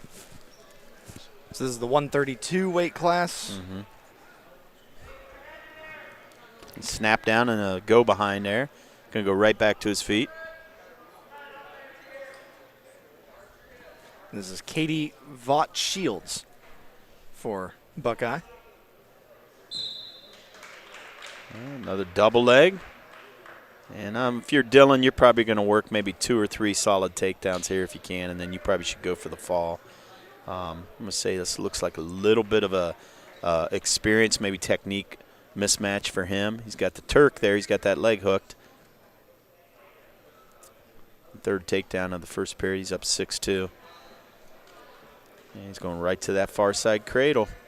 He's locked it up. See if he can take it back and stack it. And push off with that foot. Good, good, good, good. A little out of control, though, with it. A little out of control right back to the barrel roll. A minute left here in this first period. Yeah, he's up 8-2, and he's got the arm bar. Let's see if he can get a nice tight hold. He's going for the hammerlock. He's trying to dig underneath that elbow. See if he can grab that arm that he's got up on the back. Good job fighting out of that by the Buckeye wrestler, though, because that's a tight hold. Grant Miller got caught in that right at the end of the third period against Keystone, and that's not one you get out of. 8-3, you want to try to get at least one more takedown here before the period's over. You want to score those last points of the period. Beats that shot in a front headlock position. You want to try to get off your knees, make them carry your weight. Got him on their hip. It should just spin around. He's going for the near side cradle. Locked it up. Post your head. This should be nice and tight, and it is. Nice win there for the wrestler from West Holmes. Yeah, there. Dylan Strauss. Dylan That'll be his 19th win of the year. Gets a fall, evens this matchup. You know, we gave up a forfeit and a fall of our own, but West Holmes pretty strong in these lightweights. That's up until about 152, 160 there. We're pretty experienced there. A lot of names you haven't heard, but they've been in the room banging heads, and they're good youth wrestlers who've been with the program for a while. And Tucker Kaufman. So 138, this could be either Eddie Nietenbach or Nolan Martin, according to this roster here. Nice. He's in on Tucker's leg. Tuck trying to flip him over. That's where Tuck can get himself in some trouble, though, and he did. He's going to, you know, sometimes he likes to try to do these high-risk moves sometimes. He does go across his own back. Trust me, we get on him about it, but it works a lot of times for him, so sometimes it's hard to talk him out of it. All right, good job, Tuck. Right back to his feet. If you're going to beat Tucker Kaufman, you're going to have to be ready to score a lot of points, I'll tell you that. It's not going to usually be a single-digit match if you can beat him. And I think he's 28-1 on the year. He's got himself a little Russian arm bar out front there and a little tie. We'll work up here. Keep him off your legs. Good.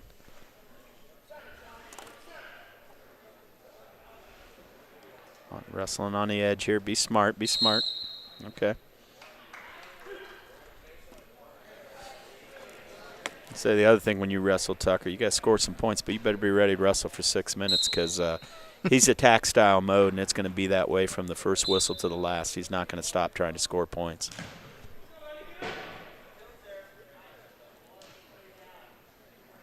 Kind of good. Kind of in on the leg here. Tucker sprawling, trying to dig his arm in and fight that.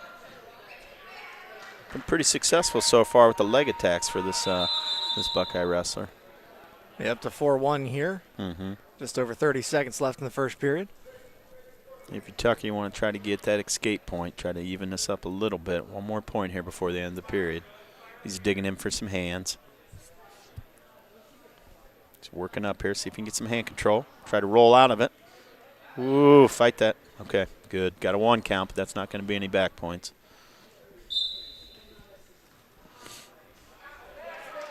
Down to 10 seconds. Yeah, if you're a Buckeye wrestler, you just want to hang on here and keep your lead if you can. 5 seconds.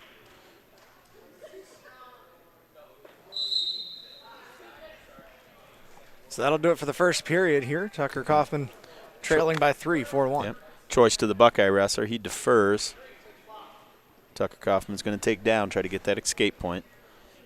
A lot of wrestlers like to do that when given the choice, unless you're really, really dominant on your feet or you know this guy's really a hammer on top. You'll usually choose down when given the option. And he's going to kick us. He's going to let us go. Well, we need to takedown tie this match back up. Tucker's got to get on his offense here. There we go. Good shot defense. Good shot defense.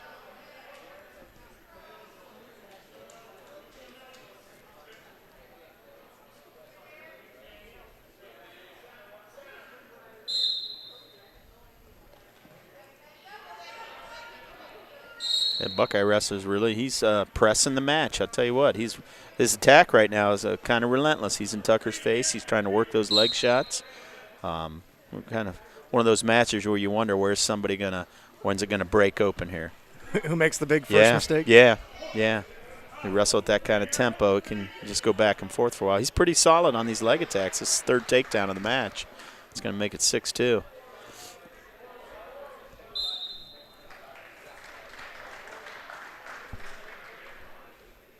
He's on top. He's kind of got that leg laced a little bit. Let's see if he works up off that ankle.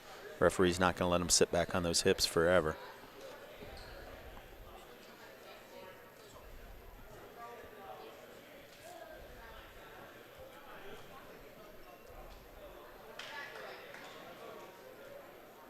So far, he's been content to stay there with that leg laced and keep Tucker's hips on the mat. He's not really working up to try to score any back points or not. I kept thinking maybe the referee would call it stalemate or even give him a warning here if he doesn't work up. Now Tucker got that leg free. So is that just to keep the other wrestler, I guess, from just laying on top and waiting the timeout? Yeah, I mean, you've got to – the rule is pretty for stalling is pretty straightforward. You got to work to score. If you're on the top, you're working to score means trying to work a fall and turn them. You can't just stay back there on the hips and lay on them and not let them. If you're on bottom, you can't just lay on your stomach. You got to work up. So as long as you're working to score, you should be good. But it's really up to the referee to kind of enforce that at that point. And time expires here for the second period. 6-2 the lead here still for Buckeye. And Buckeye's choice, and he chooses neutral. And I think that's a good choice on his part. He's had 3 takedowns so far, and that's been working, so stay with what's working in the third period. But Tuck's going to need to create a scoring opportunity here. I don't know how he's going to do that right now because this guy's been solid. He's back in on that leg looking for that 4th takedown. Tucker's fighting that off. He's got a little bit of a whizzer here, so no points awarded. And this could be a stalemate coming up here if nobody shows any improvement in position. Kind of both just tie it all up here. Yeah, the referee will let this go for a little bit. If no change pretty soon here, he'll probably call a stalemate. And Tucker's trying to create some type of cradle. There's your stalemate.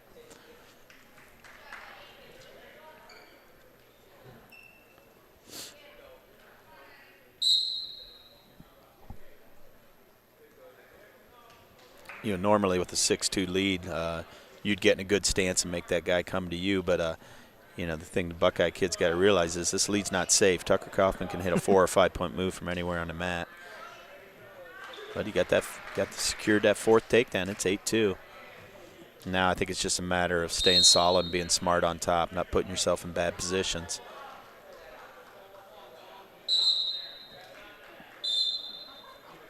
So we go out of bounds, move back to the middle. And he's gonna signal the escape. He's gonna give Tucker the point and go back to his feet. I'll be honest, I'm not sure I would have done that. I think I'd have probably burnt some clock and stayed on top for a little bit. Tucker's a thrower, and there's you go. There's your headlock. There's your headlock. He almost hit it. I don't think I'd want to be on my feet with him right now, even with a 5-point lead. It's always interesting when you watch the way that the teams are reacting to each individual move there. As soon as that headlock hit, they knew. That's a dangerous point. Yeah, they know. They know what Tucker's can do, and they know those moves are coming. And, these kids know each other. These kids that have wrestled throughout the state, through tournaments throughout the summer, they've probably known each other since 3rd, 4th grade, and they scout each other. So that's why I was kind of surprised he actually went back up on his feet there. I think I'd have stayed in a safer position, which is on top. And here we are with 7 seconds left. Been an impressive match for him, though. He's looked good on his feet. Absolutely. So coming down to it here, final 7 seconds once the whistle blows. Mm-hmm.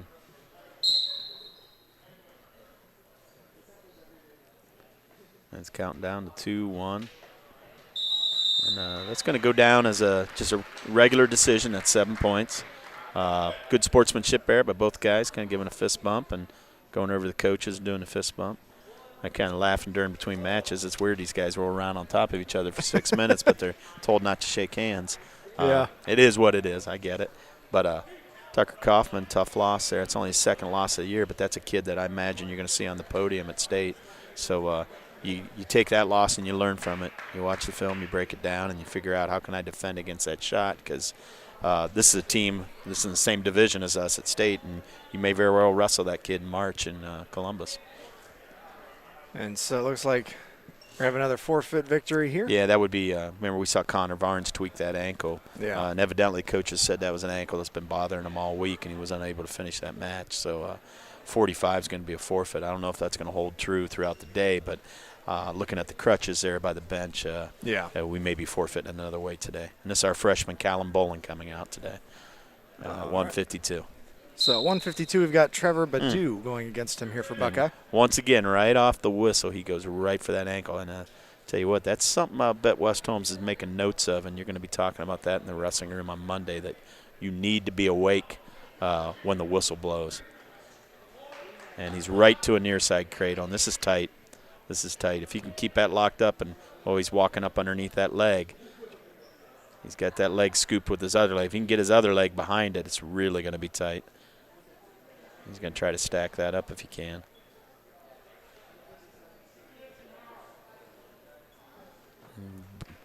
Kalen's doing a good job trying to fight this off. There's a lot of time left on the clock here to try to fight this off. Yeah, that is a lot of time. And he's doing a nice job of pulling that into his chest. Like I said, he's trying to get his leg underneath there and scoop it. And what that does is it really tightens that up for you. There he's got it. He's got the second leg underneath, and he's going to try to walk up to the head and stack this if he can. Yep. See what happens here. That's not a good position to be in, because you got your knee in your face right now. About 50 seconds still remaining here in this period. Looking for that pinfall. Yep. He's switching out of it. He's going just a straight half. And good. I'll tell you what, he fought it for about a minute 20, because he gave the takedown up right off the whistle. Yeah. That's a long time to be on your back and fight that. So Trevor Badu going to get the pinfall there, and that'll put the lead up to 27-12 for Buckeye here over West Holmes. And then we'll have another forfeit at 160 here. Normally, like I said, that'd be the senior Gavin Greer. He's a returning district qualifier. Would have liked to seen him be able to compete today in these matches, but he's out due to some injury. So Ryan Steppenbacher will take the forfeit. Add some more points here to Buckeye. They lead 33-12. This will be the sophomore Dakota Patterson at 170 for West Holmes. Lost a tough 14-8 match at opening round. That was a good competitive match for him. And I don't know if they're brothers, but same last name, Dylan Badu, wrestling here for Buckeye. That's not a very common name. I'm going to bet they are.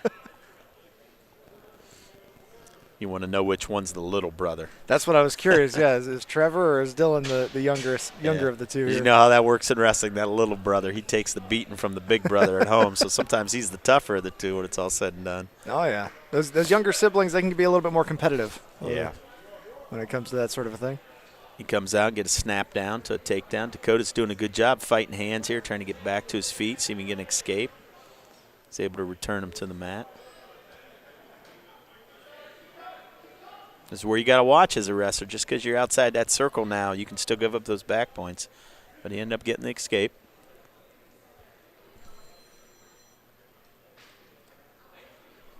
Got that underhook. Dakota seems to like that position there with that underhook. That seems to be something he's comfortable in the upper body.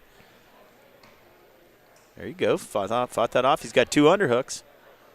If you can get them both in, that's pretty good. You want to jack that up and try to get yourself a bear hug. Oh, good leg shot. Good leg shot. Way to finish. Drove through it. 4-1. Down to 40 seconds here left in the first period. Ooh, tilt. Rolled across his back for a tilt. You're not going to pin him with that, but he's getting the hand count that he wants.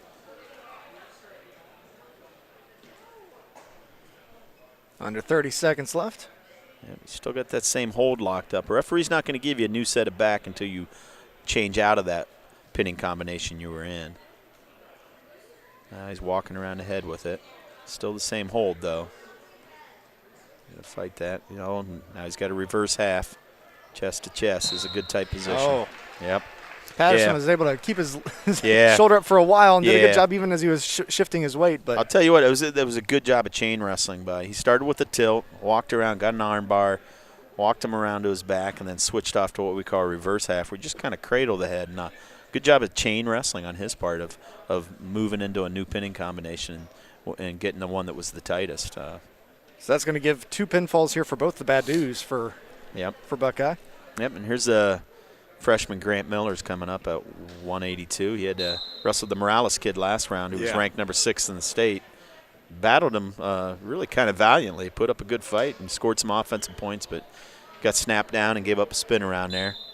You got to look away from this. You see that half coming. You feel that hand on your head. You want to look away the other direction and try to grab that hand and fight off that half. Joe Maitland, the other wrestler here for Buckeye. Look away. He's going to that half again, Grant. He's going to a power half, it's called. He put that elbow in the back of the head. He's trying to power half him. Whoop, full Nelson. That's going to be a point for Miller. We saw that earlier. I forget one of the kids early in the match. Might have been Kylie Couch in her match. It was. Threw a half, and then in a big hurry, it's jumped that half to that other side. Never took the other one out. 2 good halves, but equals a full, so you can't do that in wrestling. Miller with a nice stand-up, working some hand control. Yeah, returned him to the mat. Sometimes when they come up on those stand-ups, you want to have the hands before you come up. If you come up and you don't have the hands, it's going to be an easy return. Oh, he got the half. And here he is. He's out of bounds, but he can still work the fall, and he got it. Wow. Joe Maitland, impressive move there. Back in the day, getting your shoulders out of bounds would save you as a wrestler. Like I said, they've adopted that college rule, and they let you wrestle on the out of bounds now if you're on your back. So you can get the back points and the fall, and he was able to. So another big victory there for Buckeye, and we'll continue on here through the weight classes. Is this next 195, is that correct? Yeah, this is going to be he got a forfeit last round, so we didn't get to see him wrestle. This is Colt Cox. He's our, like I said, lone senior in the lineup tonight. And he's our 195. I think he's been that weight all year for us. He's going to take on Mark Stanton of Buckeye. Yep, looking for his 10th win of the season, looking to get himself in double digits.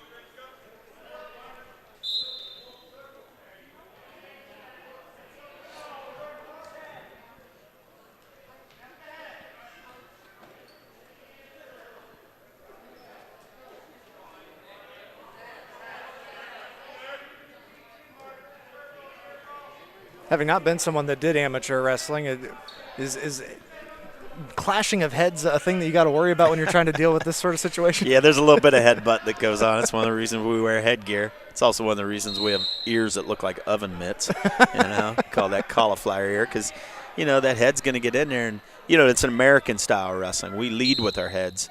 If you look at some of the European countries in international competition, they'll lead with their hands. But leading with your head keeps your hands free, and it's more of an offensive-minded style of wrestling, but comes at a price sometimes. I can imagine, yeah. Yeah, you'll get some black eyes, some bruises, and we're not always the best, most attractive-looking athletes during the season. Both these guys are – nice job there by Cox. He's fought for that inside. He's got that. He's looking for that cross ankle. He's got a headlock position. You want to get that go behind here. Got that other guy on your knees, and he's carrying all 195 pounds of you. So see if we can turn this advantage position into points. Nice job by the Buckeye wrestler there to come out from underneath. Yeah, keeping it at 0-0 here. Yeah, pretty evenly matched wrestler. Both guys fighting for position. Neither guy really looking to shoot a whole lot. We're both looking for that inside tie and see if they can snap the other guy down. If we can get that leg back, there we go. Good job. Got to go behind. Some people call it a spin around. The bottom line is you get that guy to his knees and just try to get behind him. It's actually the #1 takedown in the world. So 2-0 lead now for Cox. Yep, good period for Cox. Now you want to ride this out. You want to keep him down there and ride him out, not let him get that escape, take that 2-0 lead in the third period.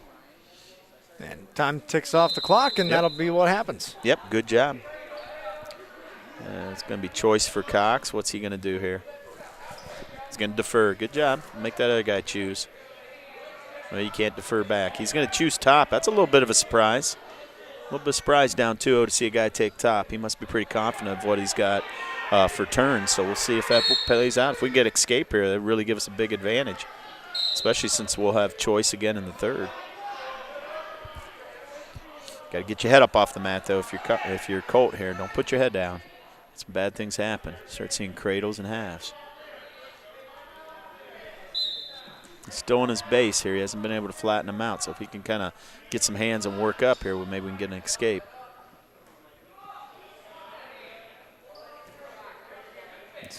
Got that arm bar. Whoop, whoop. Okay, keep your base. He's got to try to get some hand control. He's got this Buckeye wrestler's on his ankle. There, he flattened him out. Okay, back up to his base, up to his feet. Get some hand control. Try to get some hand control. So don't let him take you out of bounds here.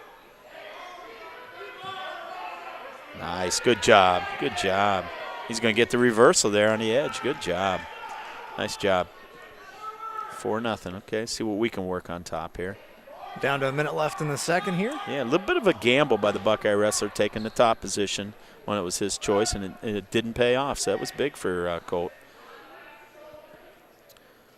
Colt's working his own, working that, I keep saying that butcher, but that's that cross face where you grab that far side arm, and you just try to turn the guy over. You try to create a little torque on his upper body with that. Just about 30 seconds left here. Pretty safe place for Cox right here to be wrestling. You're on the edge. You can work some stuff, and if you feel yourself get in trouble, you can politely take yourself out of bounds. As coaches, we'll always yell, know where you're at, and that's code for get out of bounds. But you just can't tell a guy to get out of bounds. You might get a stalling call or something. Gotcha. But he's in a safe position here as the top wrestler. You got 10 seconds left. Just keep working to score and take this 4-0 lead into the third. He's trying to work at butcher again. That's a safe hold. You're not going to get called for stalling for it, and it still lets you maintain your position. So that'll do it for the second. We go to the third here, 4-0 for Colt Cox. Coaches are telling him. Coaches look like they're telling him to take down. He got away once, and they want to see if he can score some more points here. And at this point, if you get that escape, you just got to watch. Don't let him hit you in a big move. No headlocks, nothing like that. You should be safe. Good stand-up. Good job getting hand control. Keep fighting for it. Good job. That's a good series. Good up, good hand control. You got that quickly. Yeah, 10 he did. Seconds. That was good. That's you want to see a good first move on bottom there when a referee starts you. Keep sprawling that leg. 7-0. He's pretty good control of this match now. Pretty good control. This has been a good match by Colt Cox. The senior looks pretty solid here. I've seen some good technique, good position, wrestling smart. He's working that Turk again. He's got that leg hooked. Trying to punch across to that butcher and see if he can tilt him over. He got a 1 count. Needed the 2 count to get the back points. And if you're West Holmes, you want to see that 7-0 lead go up above 8 so you can have a major. Mm-hmm. It looks like he's holding 2 fingers on the mat. He's going to give him the near falls. That's 9. So now you've got a major decision. That's 14 points.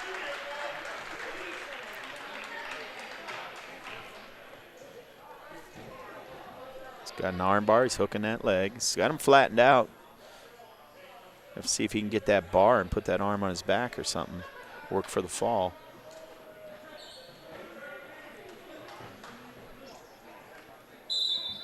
Going to a power half here.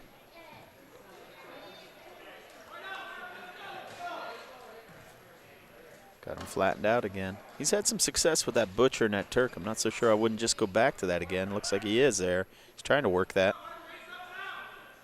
Oh, might go to a cradle here.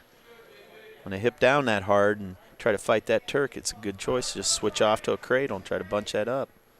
There's that Turk again. Come on, push that arm through. Down to there 15 it is. seconds. There it is. He's got it where he wants it. He's just got to secure that arm and lift.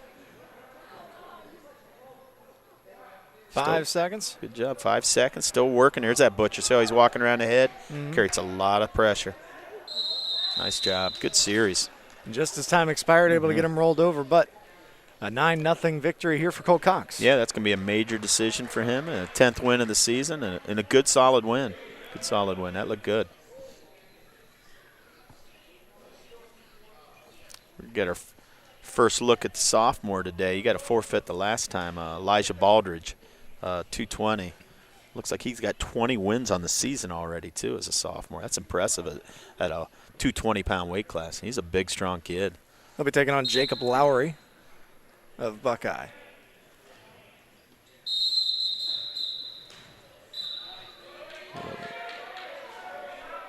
Well, the referee gave a point And He he's brought gonna, his hand down too yeah, hard. he's going to say he slapped him in the head a little hard. That might be a point of emphasis this year in the sport of wrestling, but I don't know. It's a tough sport. I don't think I'd call that. Gee, many Christmas. Elijah got a little mad, went out, took him down, slapped a half on him. So maybe it's good the referee called that. Let's see. 2-1 Oh, and he London. finished it. Nice job. And they didn't start the clock, so it was not a 6-second pin. It's probably about 20 seconds. But, thanks to the referee for making Elijah mad. He's like I said, that's a physical sophomore. His brother Josh wrestled at West Holmes a couple years ago, state qualifier himself. Two-time All-State linebacker for us in football. And, very good football player. Yeah, and those Baldridges are big, strong guys. And, I don't think I want to see any of them mad. And then the final forfeit there for Buckeye going their direction. Yeah, but that'll be the match. That was a quick one. I guess they forgot to actually come out and Yeah, announce they the didn't start forfeit. with that forfeit at 106, so they did bring him out after the heavyweight real quickly to raise his hand. But, a little lopsided victory there, obviously. We kind of knew this was a team that probably we were overmatched against without that many starters. But looking through that lineup, nice win by Noah Tish. Dylan Strauss, a nice pin. And I think Elijah Baldridge and Colt Cox both showed a little something there in the upper weights. Absolutely. That was not for Elijah, that was a big physical kid for a sophomore to come out at 220 and get the quick takedown and pin there. So, there's some things to take away from there that are positives for West Holmes. Absolutely, and of course they've still got 2 more rounds to go, but their next round, or round number 3, is their bye round, as the other 2 teams will be taking on each other. So we'll probably be laying out of that one and just let people watch it sort of visually and kind of listen to what the crowd's dealing with. But right now, Indian Creek and Highland battling away over here on mat 2. But like I said, unsure about the current score over there, and so we'll go ahead and back off here as the announcers, and we'll let you just kind of listen to the sounds of the building.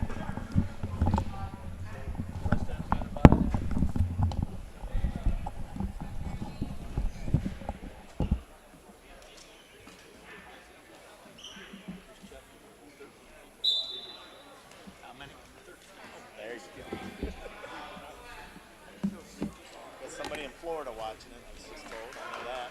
Larry Loader's watching it.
He's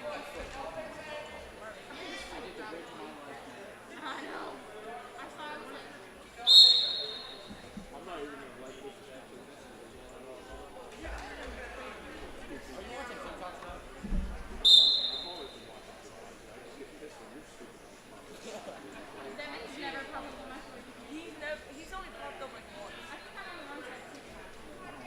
I'm on like the, hey listen, I'm on the all I see is track, four-wheelers, snowmobiles. Justin, Diego, what's the other thing? And it's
2. Final team score is Highland 57, Indian Creek 15.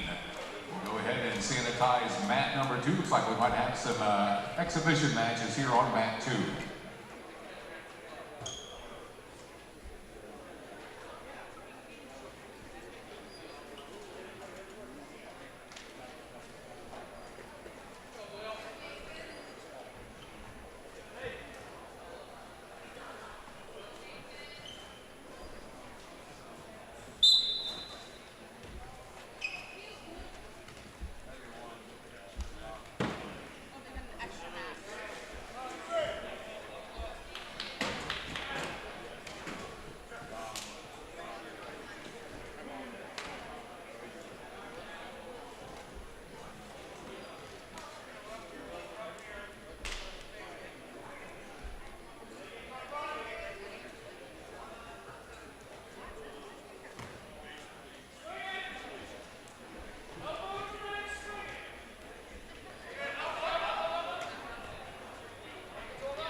And we will go ahead and sanitize mat number 2 to get ready for round number 3. Coaches, our athletic director, as well as the head official, has asked no exhibition matches, no extra matches. That's from our athletic director and the head official.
And welcome back here on WKLM on Facebook and on YouTube. Thanks for joining us here for this West Holmes High School Dual Meet Day.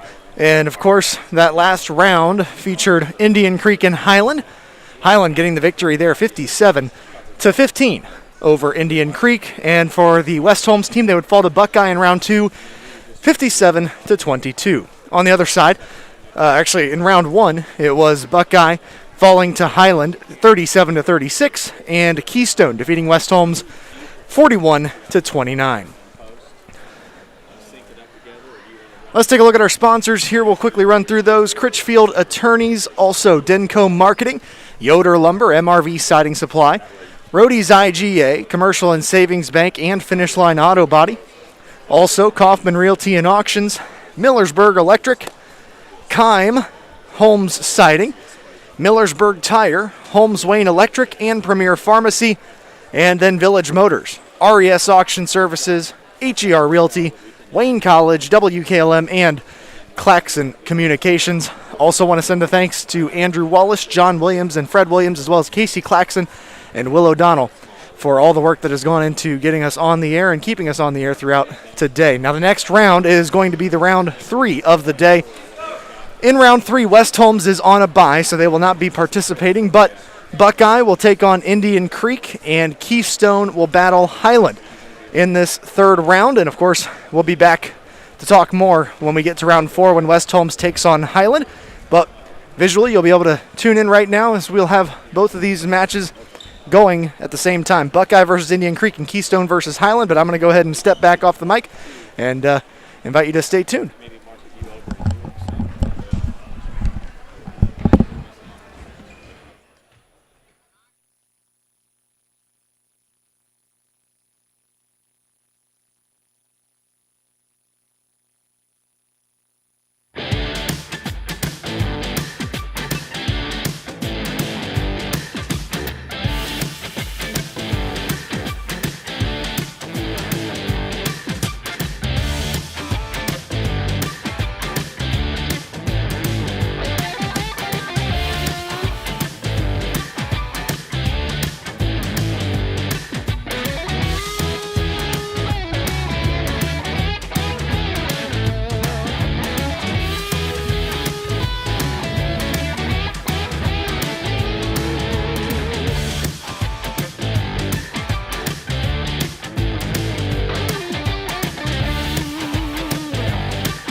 talking to the AD.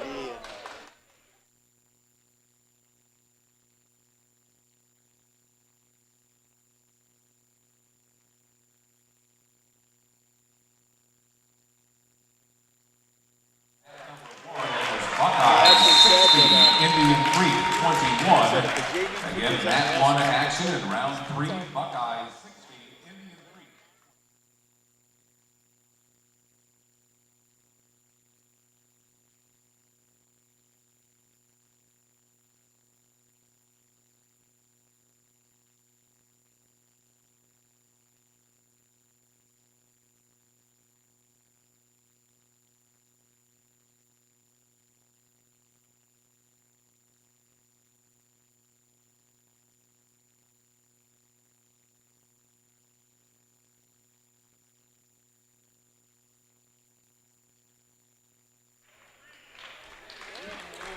they call it a slam. If you actually get called for a slam, that'd be a penalty point. But if you just pick them up in the air and put them down, just take them out. You can lift them in the air, but it's your responsibility to return the Obviously, that's up to the referee's interpretation.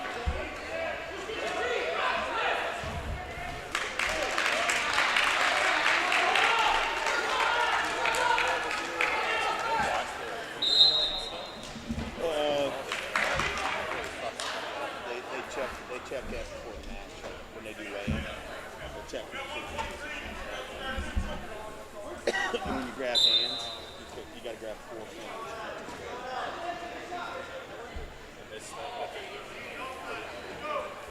Because in UFC, John Jones always does this. You can work on a guy's head.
play it because he's got a mismatch, so he's going to get a couple takedowns before he comes in.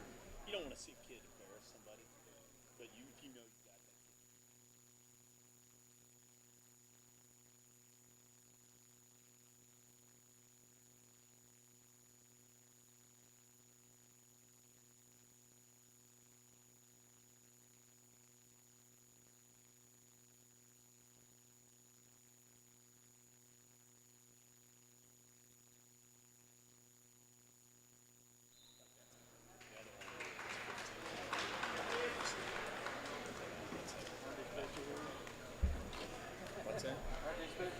And round number 3 duel on mat number 2 taken care of. It's Keystone, make that Highland 57 and Highland 18. Make that Highland 57, Keystone 18 is the final team score.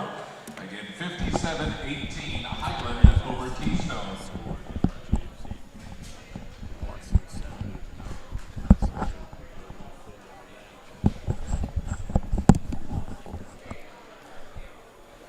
And welcome back here on WKLM's Facebook and YouTube feeds. That last round was round 3. West Holmes had to buy that round, and of course the other 2 duels that were taking place. Buckeye gets the victory over Indian Creek 60-21, and Highland gets the win over Keystone 57-18. Taking a look at our sponsors: Critchfield Attorneys, Denco Marketing, Yoder Lumber, MRV Siding Supply, Rody's IGA Marketplace, Commercial and Savings Bank, and Finish Line Auto Body.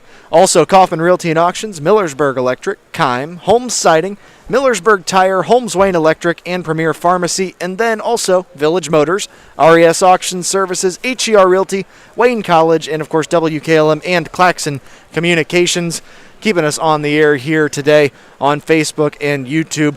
I want to thank Andrew Wallace, John Williams, Fred Williams, and Casey Claxon here for their work so hard here keeping us on the air. And, of course, I'm joined by Will O'Donnell. I'm Brandon Benter. And, Will, we've got West Holmes getting ready to take on Highland in this next matchup. Obviously, all the teams kind of still getting figured out and getting settled in here for this 4th round. But Highland's been tough so far today. They've been very good. Yeah, the closest match they had was Medina Buckeye. I think it was 39-36 maybe, and that was 37-36. It was a 1-point match. Yeah, but they've come out on top in all of them, and they just won 57 to what against 57-18 against Keystone. So yeah, they look like maybe one of the stronger teams here today. So it's not going to get any easier for West Holmes before they wrestle Indian Creek. So we're going to see some good matchups. So we're going to see, I think Tucker Kaufman and Dylan Strauss have some quality opponents. So we'll see if we can get a quality win. I think you're not really going to concentrate on the team scoring this one again, but you just want to see your kids wrestle hard and compete.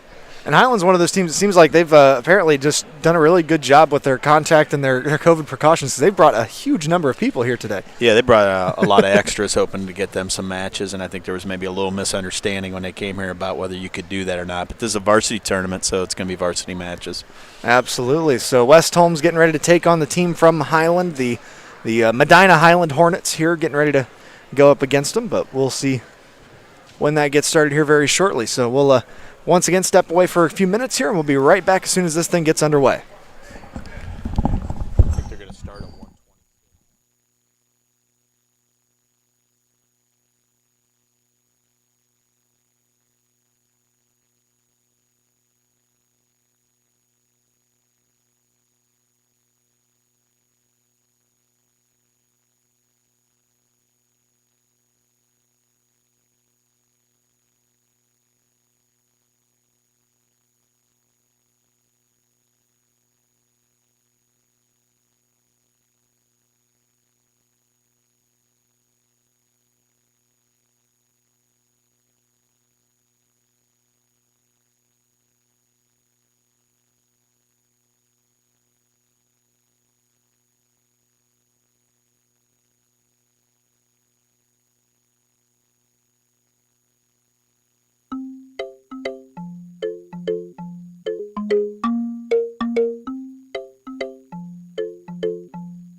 Hornets. Able to get the back side of him there quickly, but no points. Yeah, nothing. He's over that leg, so if we can lock up over the head there, they'll give him that point, and they just did. Going to that Merkle, so he's trying to roll through with it. That's a dangerous move. And gave up the reversal with it. If you can lock that up and continue that roll, you can get some back points out of it, but he was able to fight through it. Nice first takedown there by Noah. They hit a little shuck. They were tied up head to head and punched that elbow off and was able to crowd in there and hook that leg, but he gave up that reversal when he tried to roll through with it. So 1:25 remaining here in the first. Going for that switch. His first move's a switch. I kind of like to see him hit a stand-up right off the whistle there and try to get back to his feet, but he does like to hit that switch if he can. That's usually a reversal move and not an escape if you can hit it.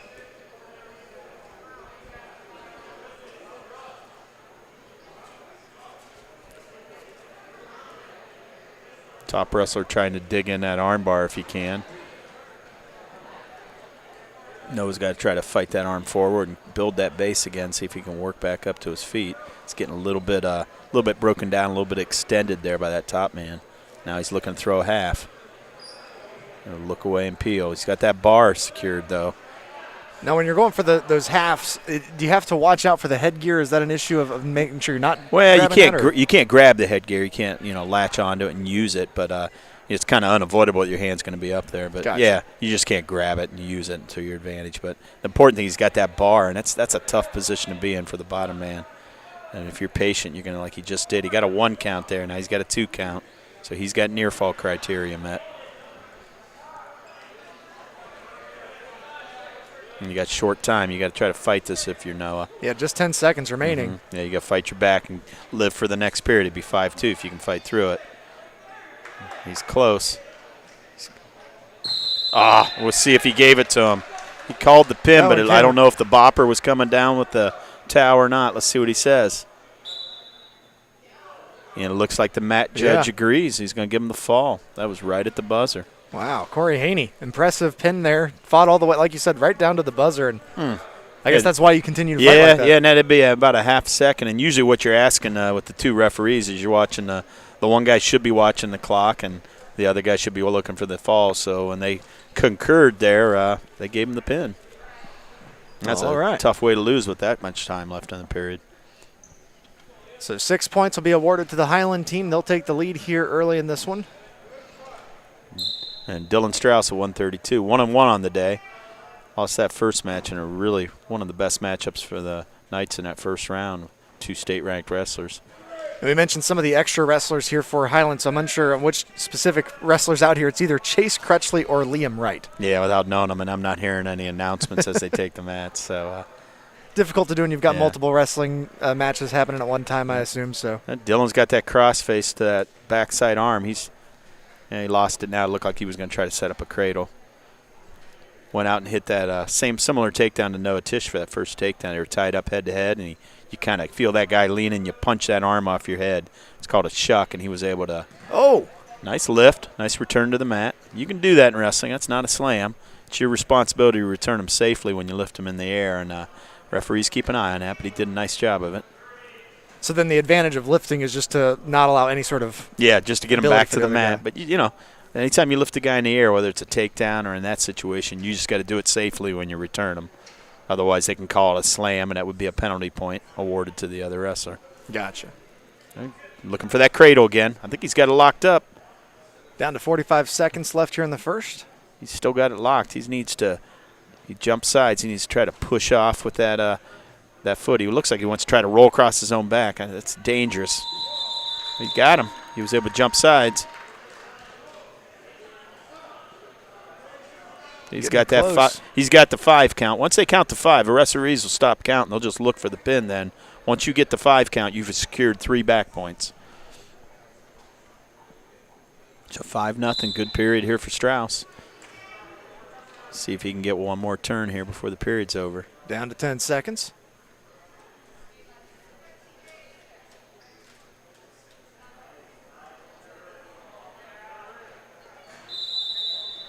That'll do it for the first period. Looks like it's a choice to Medina. He's going to defer. And Strauss takes down. So pretty good first round there for Dylan Strauss. They're almost getting that pin, but coming away with 5 points. Yeah, good period of see. Nice first move. See if he can get back up to his feet here. He's on already, 6-0.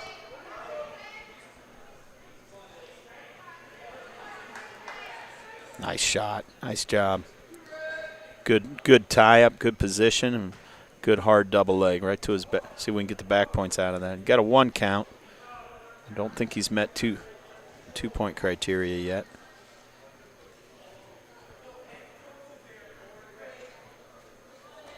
Eight nothing. So right now he's secured a major decision, and see if we can build on it.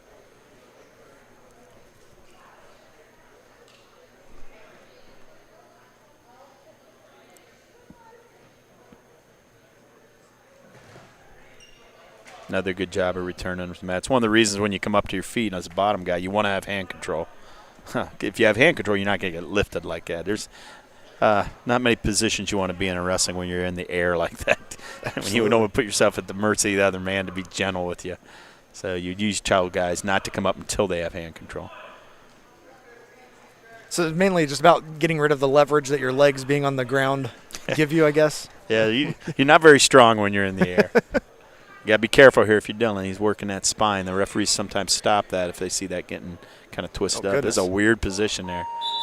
He's got a half Nelson. He's actually under the leg. That's not something you see very often. You end up sticking him with it. Nice move by Dylan Strauss there. Like you said, a bit of a tie up there, but comes away with the pinfall win. Yeah, ties it up 6-all. That's why that half-second pin against Tish was so big. Boy, that would have been nice to see how that match would have played out if that didn't happen. I got to believe Noah's going to be able to compete with him. We got Tucker Kaufman here. This is going to be another tough match for Tucker. Another good kid. Good competition today for Tucker. So the 138-pound weight class here. Nice double leg. Nice double leg by Tucker Kaufman. Going to stay on his feet and release the guy intentionally. Nice reshot. Oh, that was nice. Keeping the pressure on, too. Keeping the pressure. Nice little duck attempt there. Spins around, 6-2. 3 quick takedowns, so that took about 20 seconds. Want to get back to the center with him here if you can, Tucker. Don't let him wrestle on the edge. Oh, good shot. Good shot. He's got his arm stuck in there, though. Good job defending it. 8-3. Going to let him up again. He's going to score his points on his feet here.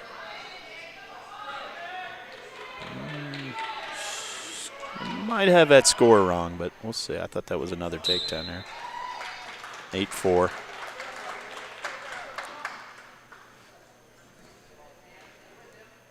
Oh, got it. This is going to be tight. This is going to be tight. This could be the match. Yep. Nice move by Tucker Kaufman. He's one of those wrestlers that when he's out there, it just seems like he's so quick. He's very sudden with the movements as far as his shooting and such. Yeah, there's constant movement, constant attack. He's that guy. I always said this in football when he played too. He's got one gear. It's like you go from 0 to 60. He's going to throw that thing in fifth, and it's we're going to go. We're not going to slow down. So that was a good recovery after a tough loss that last round. So that was nice. So 6 more points added to West Holmes' score now. 12-6 in the lead here.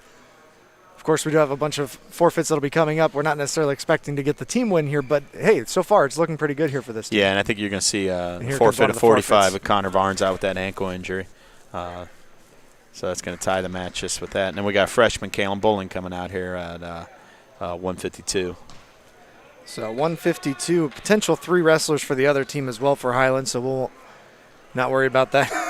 We'll just kind of let it go here. But, yeah, so getting the freshman another chance here out on the floor. Highland wrestler comes out and snaps him down right to a front headlock. Go behind. Tight waist. He chops that arm down. Let's see if what he tries to work here, or if he's going to let him back to his feet. Looking for a tilt. Just trying to rock him up there enough to break that 45-degree angle and get those back points. And referee is counting.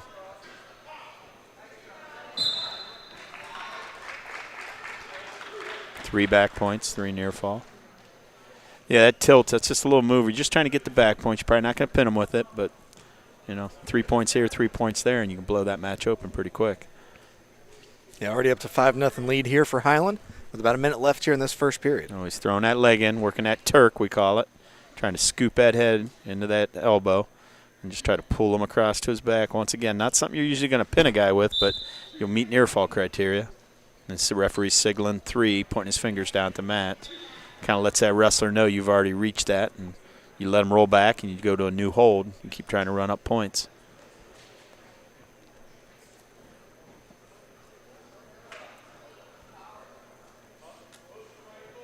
So in addition to watching for warnings, then you're also kind of looking to see what the referee's saying as far as that goes, to know when you transition. Yeah, and right here he's trying to get another tilt. It's pretty solid on top. He throws a boot in. He works some nice things. They're not moves that you're going to pin a guy with, but you're going to blow the match open. Like I said, looks like the second tilt of the match for him. This should give him about a 10-0 lead here after 1. Nice switches off to a headlock to see if he can get the fall here before the end of the period. Down to 5 seconds. Yep. Just keep fighting that, Kalin. See if you can fight through it. So time will expire on the first period. Able to keep away from that pinfall there. And It was Kalin's choice there. He defers to the Highland wrestler. He's going to choose down. It's 10-0 right now. Remember, if we get to that 15-point lead, that would be the mercy rule would come in. That would be a tech fall. Got a caution on the bottom wrestler. Sometimes, you look at those 2 lines in the middle. Your knee's got to be behind it, hands got to be in front of it, and you're not allowed to jump the gun and move early. So sometimes you get a caution for that. It's almost like a false start in football. A little bad position here for Kalin. Your hips are lower than the opponent. That's never good. That's a reversal.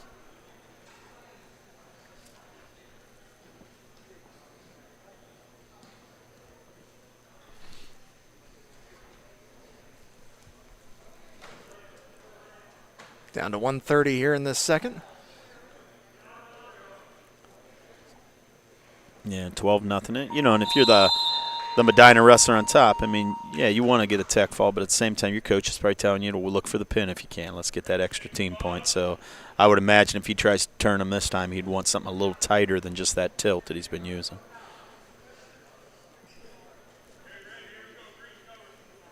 You said Kalin Bowling is a freshman for this team as well? Yeah, he's a freshman. And to be fair to him, too, he's probably wrestling up a weight. This probably is his natural weight, so he's not just giving up experience, but he's giving up a little size.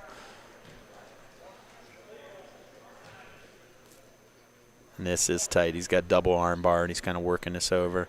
He'll probably keep trying to walk around the head a little bit. There it is. Bowling bridging. Yeah, he's fighting hard. I give him credit. He's really struggling. And there it was. Couldn't quite keep the bridge up long enough, just too much weight on top, and so the win's going to go to Highland there by pinfall. And so they'll take that 18-12 lead here.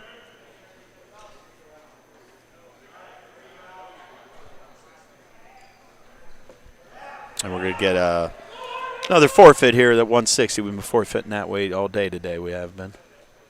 So William Scavuzzo not having to wrestle here. He'll take the forfeit win. And that's Scavuzzo, that family. That's a big family name in Northeast Ohio. A lot of them wrestled at Revere, and I'm assuming that's the same family. A lot of state placers, a lot of state champs. Pretty good wrestling lineage there. Nice. So what? Good one to forfeit too. So are we at 182 here? Yeah, we're at 170. It's Dakota Patterson, the sophomore, and he's out there. Gave up an early double leg takedown right away. Not sure who he's wrestling here. Good looking kid though. At 170, this is Matthew Haney for Highland, according to their sheet, of course. Comes out, tacks with a single leg, back to a front headlock. Got to get your head out of there if you can, right back to that double leg. That's a nice takedown. Really kind of set that up by snapping that guy's head down. You push that head down. When he lifts that head up, you follow it with a shot, and that was a good setup. There's so much leverage and momentum that's involved with the way that you react to the way the other guy's movement.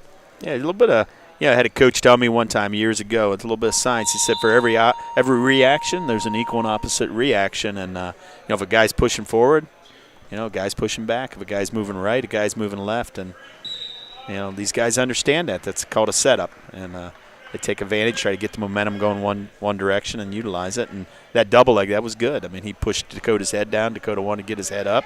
He allowed his head to come up, and he followed with a good hard shot. And probably a little bit of a mismatch there in experience and size and age. And Dakota fought the good fight, but that's a good-looking wrestler over there. Absolutely. Haney will get the pinfall there, and we'll quickly move to the next weight class. Yeah, Grant Miller, the freshman out here. So this is 182. Mm-hmm. Danny Giannini of Highland out there. Out of bounds.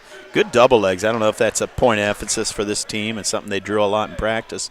But they take good, hard double leg shots, this Medina team. You got to be ready for that, and you got to have a good stance. Be ready to protect your inside.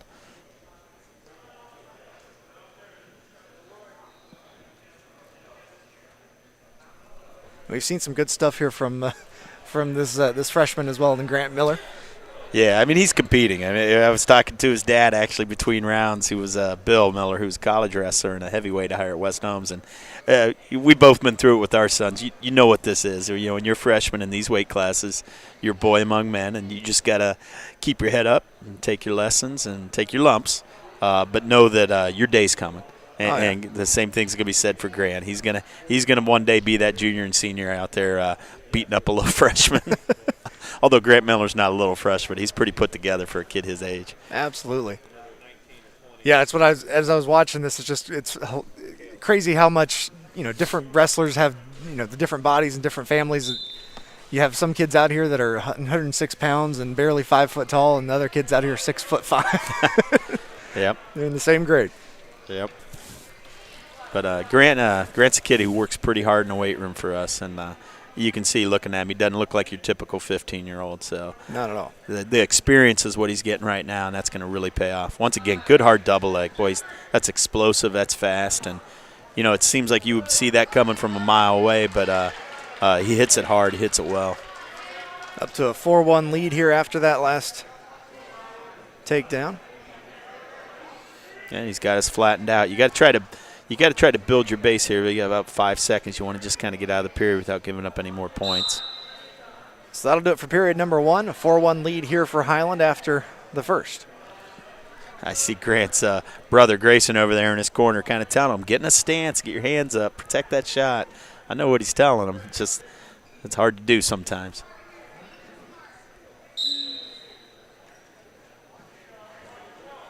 And Grant chose neutral, so back on our feet.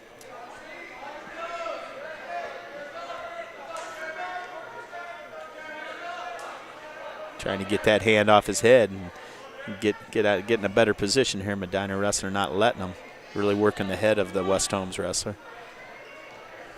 Snaps us down to our knees. Go behind.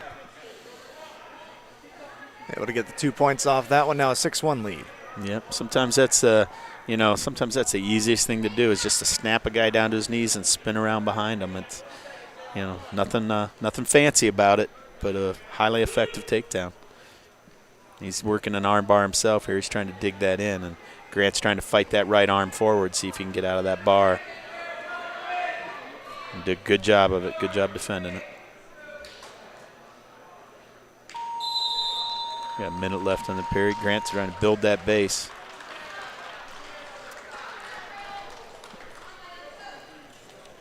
Okay, there we go. Back up to his base.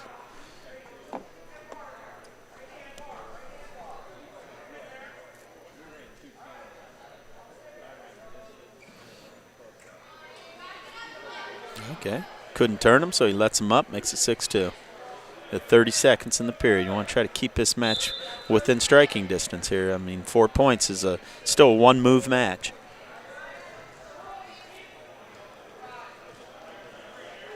Okay, watch. Oh, there's that double leg again. Good job. That's a nice shot. He gave him his 2. You got to know where you're at here, Grant. Get back to your base. Good. Yeah, Giannini's been seemingly very smart with the timing of those double legs. He's been able to. Yeah, he hits him hard, and that was a good one on the edge. Sometimes if you try to hit that move on the edge, your momentum will just take you out of bounds, but it did a good job kind of turning the corner there and getting us to our hips. So they'll reset here just for the last 13 seconds. Grant, you want to try to get one if you can. Try to fight, keep those hands, try to get one. Good job. Hey. Good hard stand-up. Getting a good stance here. No double legs with 5 seconds left. Okay. Yeah. All right, 8-3.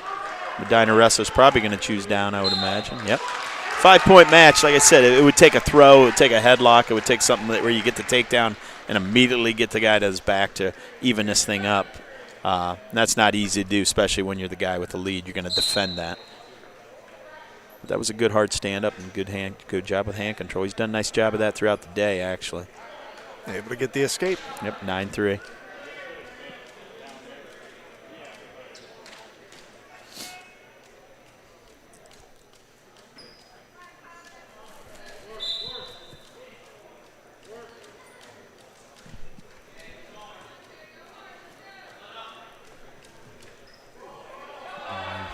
Single leg is working up to it, switched off to a double. I thought maybe he had that on the edge. Referee's going to say they're out of bounds. So 1:27 left in the third. They'll move back to the middle here. If you're watching at home on the dual screen there, the other battle, Keystone versus Indian Creek on the other side of the gym here. Snap down.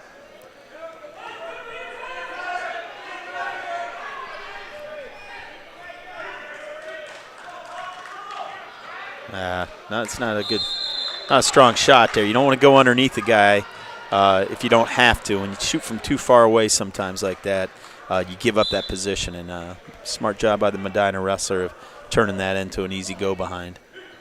11-4, it's 7-point lead. His coach is probably telling him, get us one more takedown and get us that major decision. That'd be worth 4 instead of 3. So a little bit of strategy involved here. He wants to get one more takedown and probably ride the match out. Down to about 30 seconds left. There's that double leg. Good job fighting off. Oh, the headlock. Oh, that's not. Yeah, he kind of fought off that double leg and reached underneath and kind of gave up that headlock. Good experienced move by the Medina wrestler. And able to get the pin there off that headlock. Yep. Now, he kind of set that up throughout the match by doing all those double legs there. Yeah, that was actually a pretty good job by Grant Miller of defending the double leg. He dug his hands up underneath, but you got to be conscious that when that kid comes up from that shot, that throw opportunity's there, and just kind of caught him in it at the right time. That's just, that's experience. That's an experienced wrestler with went from one move and then to the next. One move sometimes sets up the other, and like you're right, he was shooting those double legs all match, and then finally it was there. So now the senior Colt Cox, who had a forfeit win and I think a nice 9-0 decision on the last round. He's out here tonight. I don't know who he's wrestling, but 195. This would be Dominic Konopka for Highland.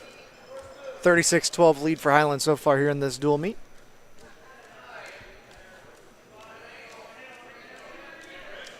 Snap down to a go behind. He's got that arm tied up. He's looking for his bar.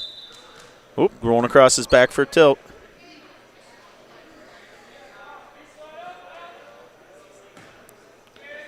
Still sticking with that tilt. He's got that hand tied up. Like I said, he's not going to pin Colt with this, but he's going to get his back points from it.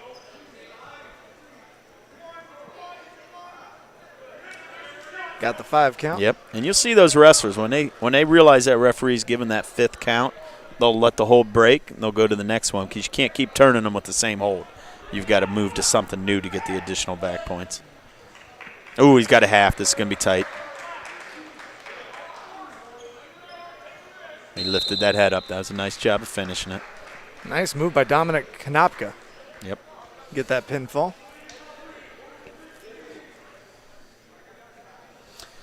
And it's Elijah Baldridge. Second time we've seen him. He had to forfeit that first round, and then that second match, called for a penalty for slapping the head too hard, which I'm not sure I agree with that, but I think it angered Elijah a little bit, so he went out and pinned the guy immediately. So we'll see what he brings here. Joey Scally wrestling on the other side here for the Highland Hornets. Yeah, Elijah looking for win number 23 on the season if he could. That'd be impressive for a sophomore. Good hard double leg. They're going to give him the 2 there on the edge.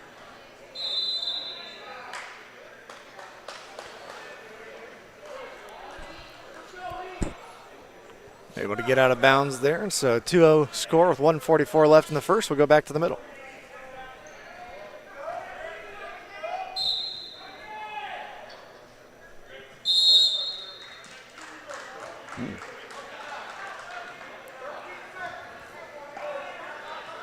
Came up. He's got that leg as he comes up, though. He's going to try to return Elijah to the mat. They won't give him an escape for that. You're going to have to – that's where you need that hand control. If you have that hand control when you come up, that wrestler won't be able to drop to your leg like that. I have noticed Scally kind of grabbing at his left hand or his right wrist there in between the moves here, so maybe that's something to watch here going forward. I'll tell you what, he does a nice job of keeping forward pressure on Elijah, trying to break him down. I'm curious how long he'll let himself try to ride him, though. And he's able to get away.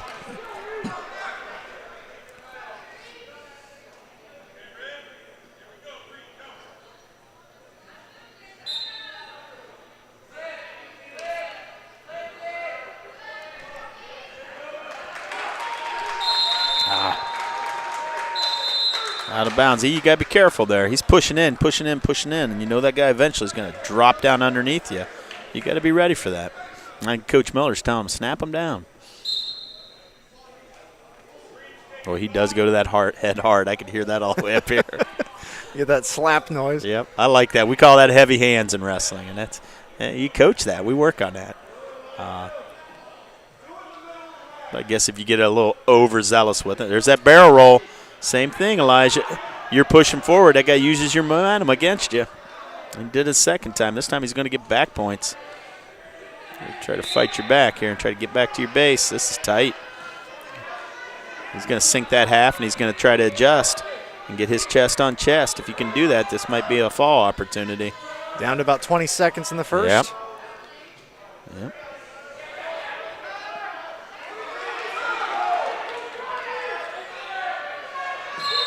Oh, and he got it with 8 seconds. Whew. Hard fought one that time, but Joe Scally able to get the pinfall. Yep. That's one where you got to watch the film with the sophomore and show him that, hey, you got the shorter wrestler and you're pushing in. All he's doing is using that momentum against you and dropping underneath. You know, there's a time for pushing, but you also got to be smart about it and control your momentum, control your weight when it's moving forward. And he kind of took advantage of it twice there, and that second time ended up with a fall. We got the forfeit at heavy and the forfeit at 6. So I think our last dual meet we're going to contest is going to be the sophomore Kylie Couch at 113. So 113 on the other side here for Highland. We've got Joey. This is going to be a tough one. Zywick? I believe that is how you pronounce it, so we'll see. Apologies if I completely ruined that last name that time. And Kylie's coming out. She's 1-on-1 on the day. She had a nice major decision, I think it was, in the first round. And, that opening match. And then took one on the chin last round, but she's a good-looking wrestler here. I think she's going up against here. Nice hard double, goes right out and stacks her, and that's going to be match. So a very quick move there by that's 14 Zywick. seconds. He didn't waste any time. You know, some people when they think they've got somebody overmatched will go out there and score some points for a little while before they finish it. Some people just like to get on and off the mat as quick as they can. I'm kind of a fan of that myself. Understandable for sure. I think sometimes if you're that much better than somebody, all you're doing is risking injury to stay out there any longer than you need to. True. And there's our final forfeit of the night at 120. And so that's going to give the win once again to the team from Highland. But as we mentioned before, we're not really looking for the team win here for this one for Highland. It was just too many players out of the mix here for you to be able to really expect anything there. Yeah, and I think if you look at that, I saw a real good recovery match from Tucker Kaufman. You like to see what somebody's going to do after a loss. You know, for Tucker, that hasn't happened much. Today was only his second loss of the season in 28 matches. So I wanted to see how was he going to recover mentally, what was he going to come out and do. And that was a quality opponent. And he went out there and was aggressive right from the get-go. And of course, Dylan Strauss put together a nice win, too, and got another fall. So that's what you take out of that one if you're a coach. And like I said, I always say, you know, it's just like football. You watch the film, and you try to learn from it. You know, what did I do wrong? And if I'm Elijah, there's something there you can learn from. And I would say the same thing for Noah Tish right there at the end of that first period when he gave up that fall. There's things you're going to look at and evaluate and try to improve on. just about getting better and better towards that postseason. Yeah, and sometimes it's sometimes the answers aren't easy ones. They're not ones where you can say I can do this and get better instantly. Sometimes it's for a freshman, you're going to say live in a weight room, get your body stronger. Look at that guy you just wrestled. Look at how he looked. And so sometimes there's long-term solutions. Sometimes there's short-term fixes that you can work on the next day in practice. So Highland gets the win there, 66-12 over West Holmes. Keystone Indian Creek still underway here, and we've got still to come. West Holmes Indian Creek for the final 5th round matchup. And we'll quickly run through some of these sponsors here for you.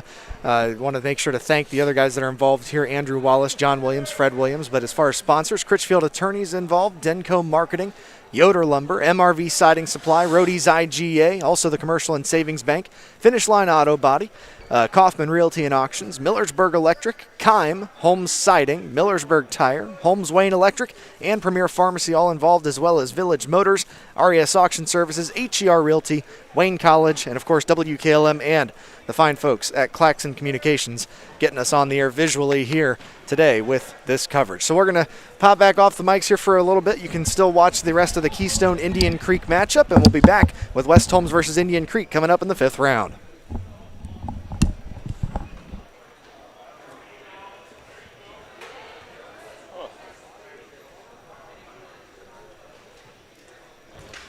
That was probably Highland's last match.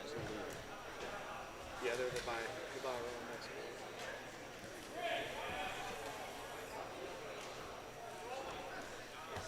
I'm sure the guys that came out as JV wrestlers are too happy about it. Yeah. Like you said, just that miscommunication, not how much to do about it. And you never know whose end that's on. It could be on the coaches not communicating with each other.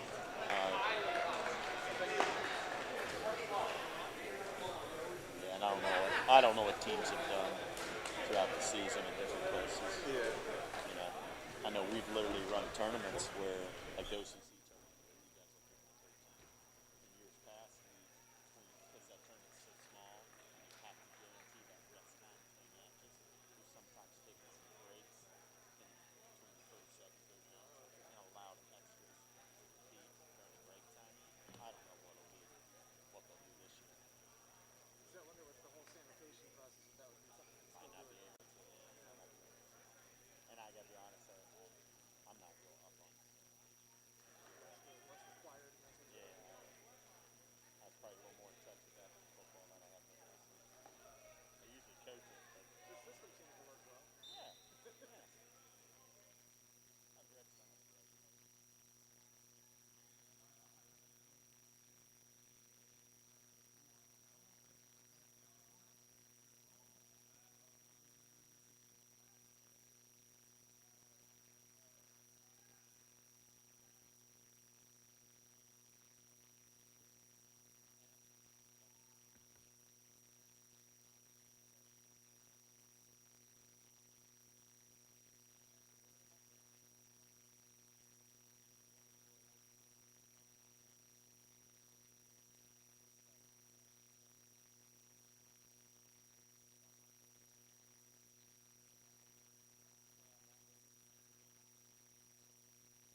you always love the boxing MMA stuff. And obviously, he's trying to get right back here for another title.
To quickly just kind of let you know the scores from that last round. Highland defeating West Holmes 66-12. With that win, Highland here at this dual meets day going 4-0. And they're actually the last team to have a bye, so they've already taken off and headed back home. On the other mat, it was Keystone getting the win in a close one over Indian Creek, 39-34. And that will then set up the final round of the day as West Holmes will take on Indian Creek on mat number 1, while Buckeye will take on Keystone on mat number 2. We'll take another quick time out here. We'll be available watching for streaming, but as far as the mics go, we're going to take another quick time out. We'll come back here as soon as this last round gets underway.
Bentor Will O'Donnell joining me here, and for West Holmes, Will, it's been a tough day.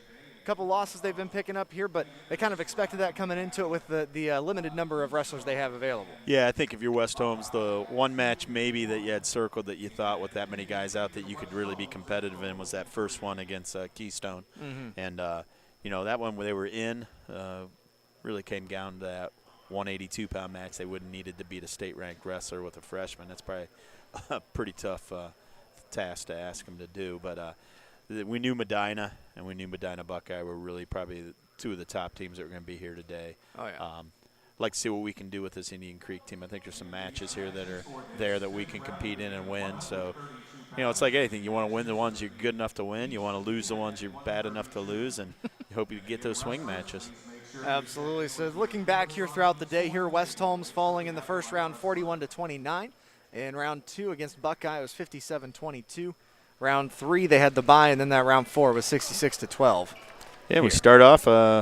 First match of the day was at 132 this time. Dylan Strauss and went out and took a forfeit. So Dylan Strauss 3-1 on the day. Yeah. Only loss was a 1-point loss to a state-ranked wrestler, 2-1. And Tucker Kaufman's going to be the actually first match that we contest on the mat, though. And so Tucker Kaufman getting ready to go here. And Tucker's wrestled this kid this year. I think we ran into him at a Barnesville tournament. Right out with a nice throw. Takes a shot, goes right upstairs, puts him to his back. Going to be up 5-0 out of the gates. He was able to pin this wrestler earlier in the season. I mean, a good wrestler, and it was a tough win. But, you know, Tucker's one of those guys that will catch you at any moment. This is right C.J. up, Spencer wrestling against him. Right up on him, 5, locks up the far side cradle. See if he can secure this. Oh, got his hand free. Keep that hand now. He's going to dig in, maybe look for a tilt. Got a whole series he can work off. There he goes. He's got the elbow deep. Let's see if he can step through and push back for the tilt. If not, don't be surprised to see Tucker dive across his own back.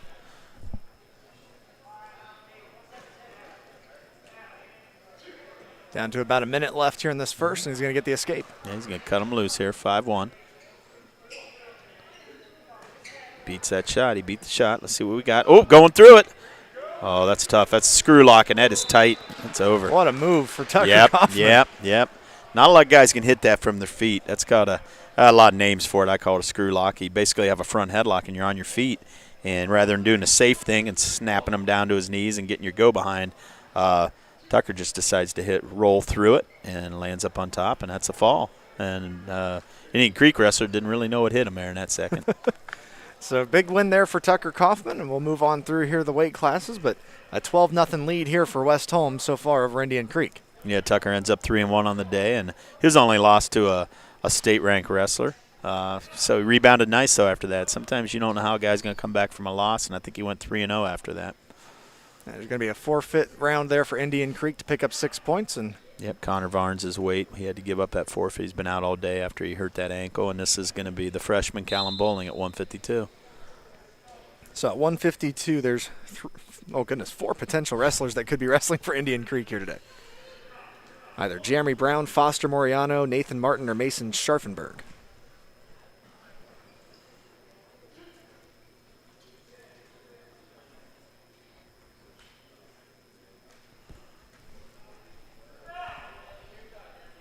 So Kalin Bowling here. Oh, nice shuck. That's called a shuck. You got that arm on your head. Guy's holding on tight to your head. He's probably pushing into you, and you feel it. And you just kind of use his own momentum, and you shuck the arm off your head and let him fly by you. Ooh, coming right up underneath that. Some guys call that move a can opener. You got, right to the headlock. Nice hard physical adjustment there. That was nice. Kalin was fighting that, and he came right back into the headlock. That's going to be all she wrote there. That was a good win for Indian Creek there. That was impressive. Like you mentioned, that was a very quick move there. Yeah, very, very physical move, too. Kalin's shaking that one off. That's all right, young man. We all saw it. We feel it, too. Definitely. So that'll even up the score here, 12-12. Yeah, you might want to take some Advil tonight. He's going to feel that in the neck and head tomorrow. He's still trying to fight that one off there. There's a forfeit at 160. Sometimes you see stuff like that happen in wrestling and think, how can that be legal? Yeah. But it is. And we're going to see the sophomore Dakota Patterson come out at 170. So 170, this is Jacob Ferguson wrestling against the West Holmes wrestler here of Dakota Patterson. Yeah, and you look at the West Holmes upper weight lineup today, you know, you got a freshman at 52, a sophomore at 170, a freshman at 182, a sophomore at 220. We're giving up some age and experience in those upper weights. The strength today has been those lower weights with Tish, Strauss, and Kaufman. But you only got one senior in the lineup today at all with Colt Cox. So a little bit of growing pains today. All part of the challenges of 2020, 2021, I guess. Yep. Yep, you can't shrink from it. You just got to step in that circle and do it.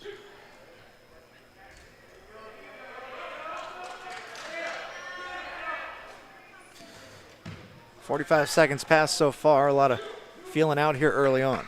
Yep. Oh, we got in on an ankle. See if he can finish it. Nothing yet, though. Yeah, he's going to give him two. He's got the hands posted on the mat. They're going to give you control. Ooh, they're going to stop that one. Just a bit too unsafe on the well, down. Like I said, when you lift a guy in the air, it's your responsibility to return him safely, and they're going to call that a slam. Dakota's going to shake that off. He's feeling that one, but a little overzealous with the return. I mean, we talked about that. When you come up from that stand-up, you want to have some hand control because I don't know about you and me, but I don't want to be in the air like that. Absolutely not. Counting on that guy to be nice. And he wasn't. Now, luckily for him, if he would have hurt the other wrestler and he couldn't have continued, that slam would have resulted in a loss for that wrestler. We would have gotten those points. But Dakota's going to return to the mat, and the match is going to continue. So you have about a minute left here in this first. A 2-1 lead here for Indian Valley's wrestler of Jacob Ferguson. Dakota's building that base, trying to get up. Got to watch that cradle. Uh-oh, he locked it up. This is a tall wrestler. He's going to take that cradle back and see if he can stack Dakota up. He's got the knee in the side like you coach it, and that's all she wrote. Nice pin grab there for Jacob Ferguson. Tough fought match there for Dakota, but yep, and violating COVID rules by shaking hands with the wrestler.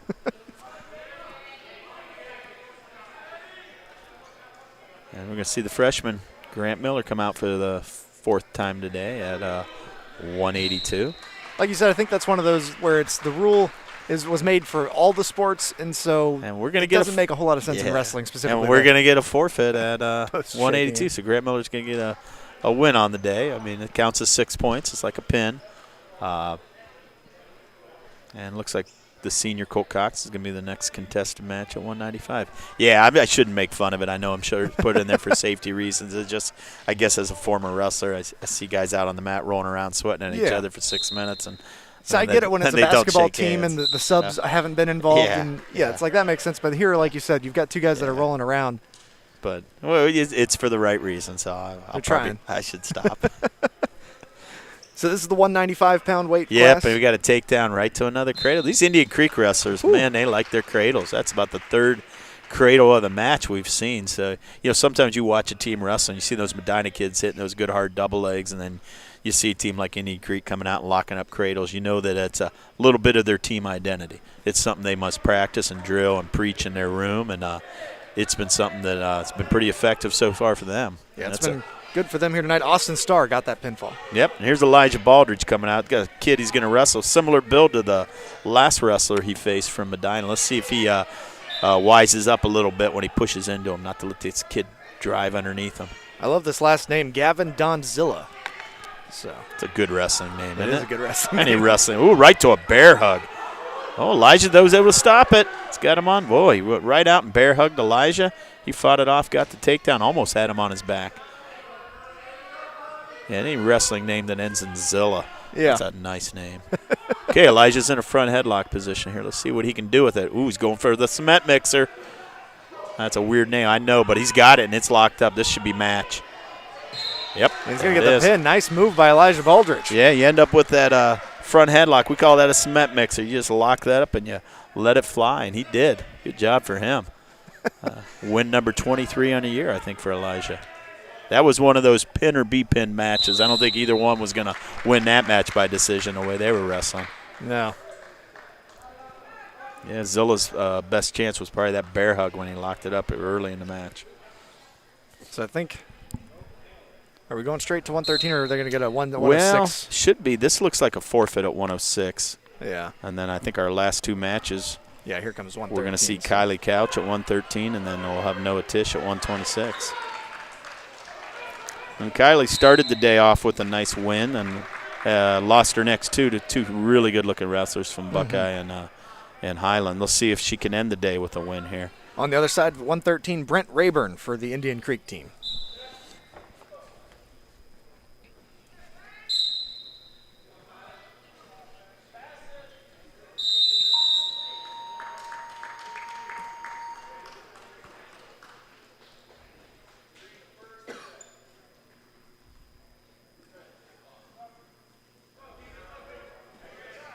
You know, on that leg attack, Kylie's got to try to fight that off. Got to keep sprawling.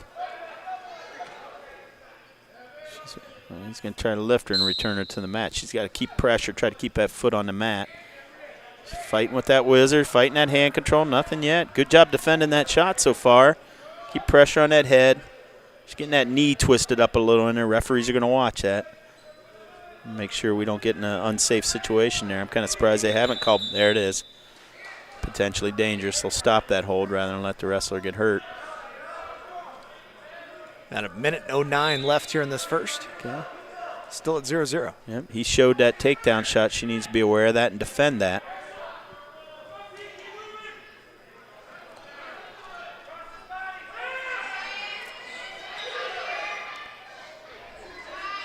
Stay in a good stance.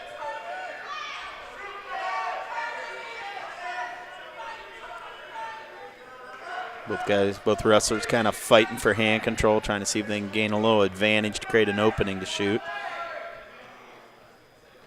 Kylie's got to be a little careful. She kind of walks in forward with a big step. She hasn't backed down yet. Every time they break up, she's been moving forward. He's back in. Oh, nice single leg shot. She's got a whizzer, though. Keep that whizzer. Try to straighten that leg out. There you go. There you go. Got him on his stomach. Got to free that leg, Kylie. There you go. Got a cross face. Keep working that cross face. No. Don't go over top. Down to 15 seconds. You got a chance here with 10 seconds to maybe beat this shot, get a good takedown before the buzzer, Kylie. There you go. Spin. Try to spin. Get around. She did it. Nice job. Nice job. Now ride him out here. Ride him out. Good job beating that shot. That was good. Fought that hand, fought that leg. Was able to break that grip and get right behind for that go behind. Good first period. Kylie's going to go down. Hard fought 2 points. Yes, it was. I'll tell you what, you look at the body build on this young man. He's the taller wrestler, so I'd be watching for that cradle. These Indian Creek kids have been hitting these cradles the whole match. So if you feel them coming over your head, you got to grab that hand, grab that arm. Good stand up. Good stand up. Try to get the hand control and break free. Don't let them take you out of bounds. Good reshot. Good job. Okay, get out of bounds. Let's get a fresh start.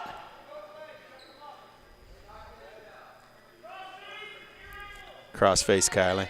There you go. Dig that hand in. Run it right across the face. Let's see if you can get one. Still on that leg, so they're not going to give a escape yet. She's got a chance, though, to get a reversal here if she can just drive across there. Break that grip again like she did last time. He's got back over. He's going to have to belly up and start over, Kylie. Might have to belly up. Get your hips up. Hips up. Watch that knee. No change. All that action and all that was maintaining control for the Indian Creek wrestler. Did a lot of wrestling on the edge here.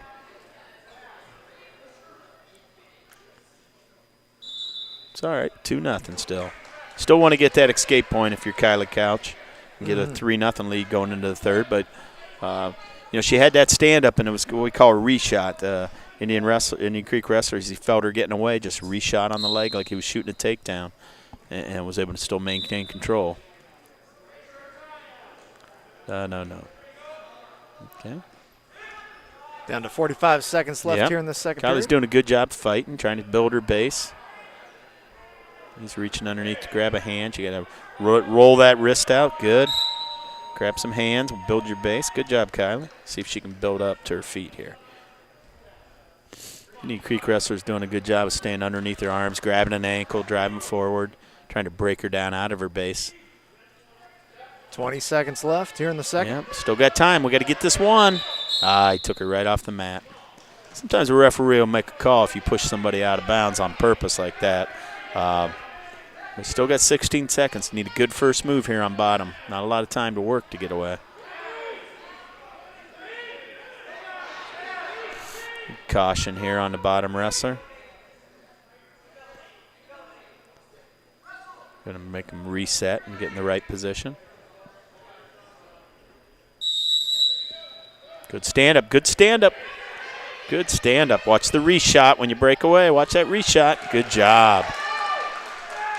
Good job. Big point. Now stay in a good stance and finish the period 3-0. Don't give this up, Kylie. Don't give this up.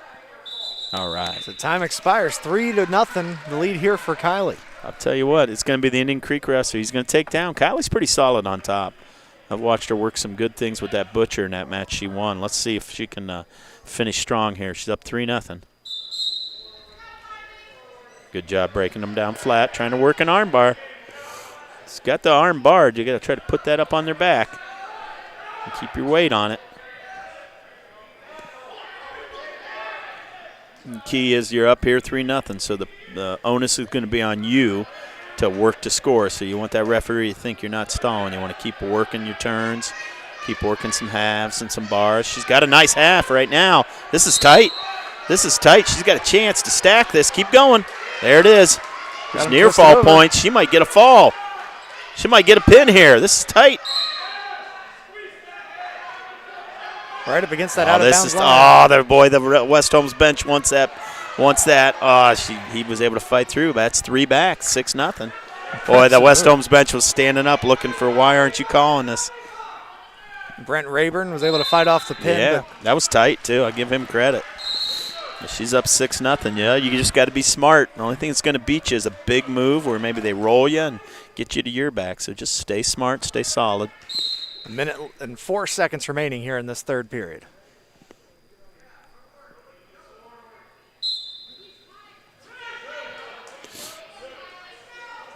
Okay, there you go. She's back working, putting her elbow in the head. She's trying to dig in a power half. She's trying to dig in an arm bar.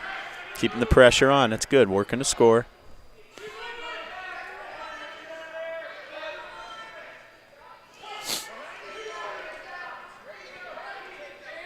Rayburn able to get his knees up underneath of him, but once again pulled back out. Yeah, she does a nice job of keeping what we call forward pressure. You know, she's got the weight coming forward, so you think about trying to do a push-up off the mat when you've got 100 pounds on your back and that weight's moving forward on you. That's smart. That's what we call forward pressure. And there she is digging in for another bar and a half again. She's not trying to just ride him out for the win. She's looking to turn. Now I'll tell you what, she's under it. If she 15 seconds. If she can just drop and drive with her feet, she can run him over. And he's going. She's getting back again. She's getting back again. Boy, she wants the fall here with 5 seconds left. She's going to end up with a minimum a 9-0 lead. That's going to be another major decision for her. Nice job, 9-0. Good day for Kylie Couch. Bumping up a weight, coming in for some wrestlers that were removed for infection, and going 2-2 on the day. Good for her. Congratulations to Kylie Couch. That was a hard-fought win there. Puts it at 36-28 for Indian Valley over West Holmes, and still one more fight to go. Of course, we got the forfeit here, so that's going to uneven the score once again. Yeah, I know. Forfeit at 120, and then I think our last match of the day is going to be the junior Noah Tish. I think Noah's 2-1 on the day, if I recall.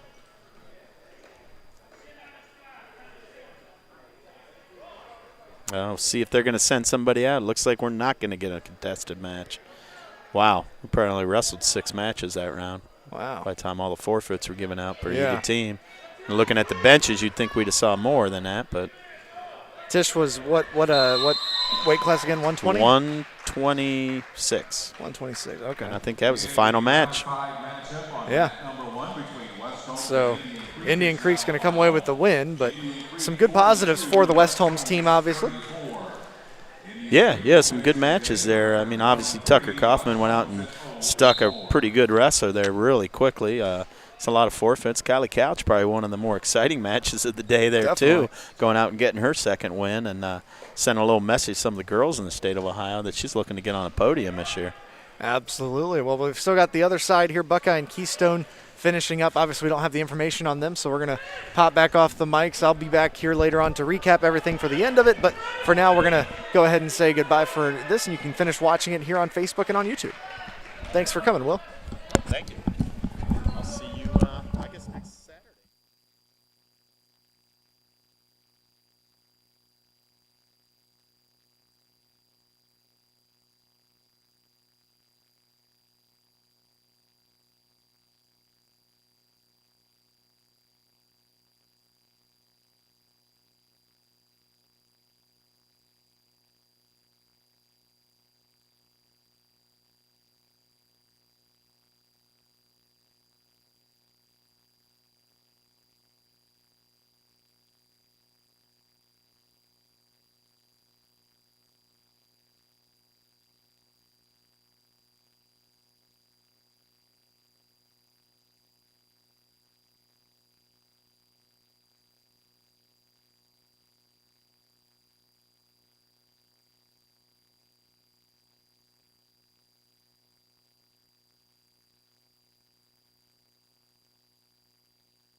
All right, so that'll do it for the day here from West Holmes High School. Let's quickly run down the scores as they came in.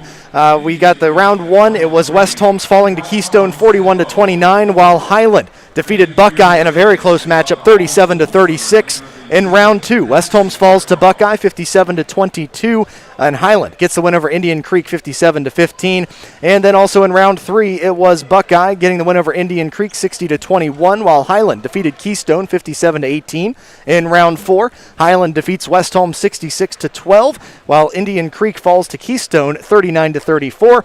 And in the final round, round five, it was Indian Creek over West Holmes 44-34, while Buckeye defeated Keystone 54-24. Final time, I want to make sure to thank Andrew Wallace, also John Williams and Fred Williams, and Casey Claxon of Claxon Communications. And let's run through these sponsors. Critchfield Attorneys, Denco Marketing, Yoder Lumber, MRV Siding Supply, Rody's IGA Marketplace, Commercial and Savings Bank, and Finish Line Auto Body. Also Kaufman Realty and Auctions, Millersburg Electric, Keim, Holmes Siding, Millersburg Tire, Holmes Wayne Electric, Premier Pharmacy, and Village Motors. RES Auction Services, HER Realty, Wayne College, WKLM, and of course, Claxon Communications. Thank you so much for joining us here on Facebook and on YouTube for this wrestling coverage, and we'll go ahead and say good night, everybody.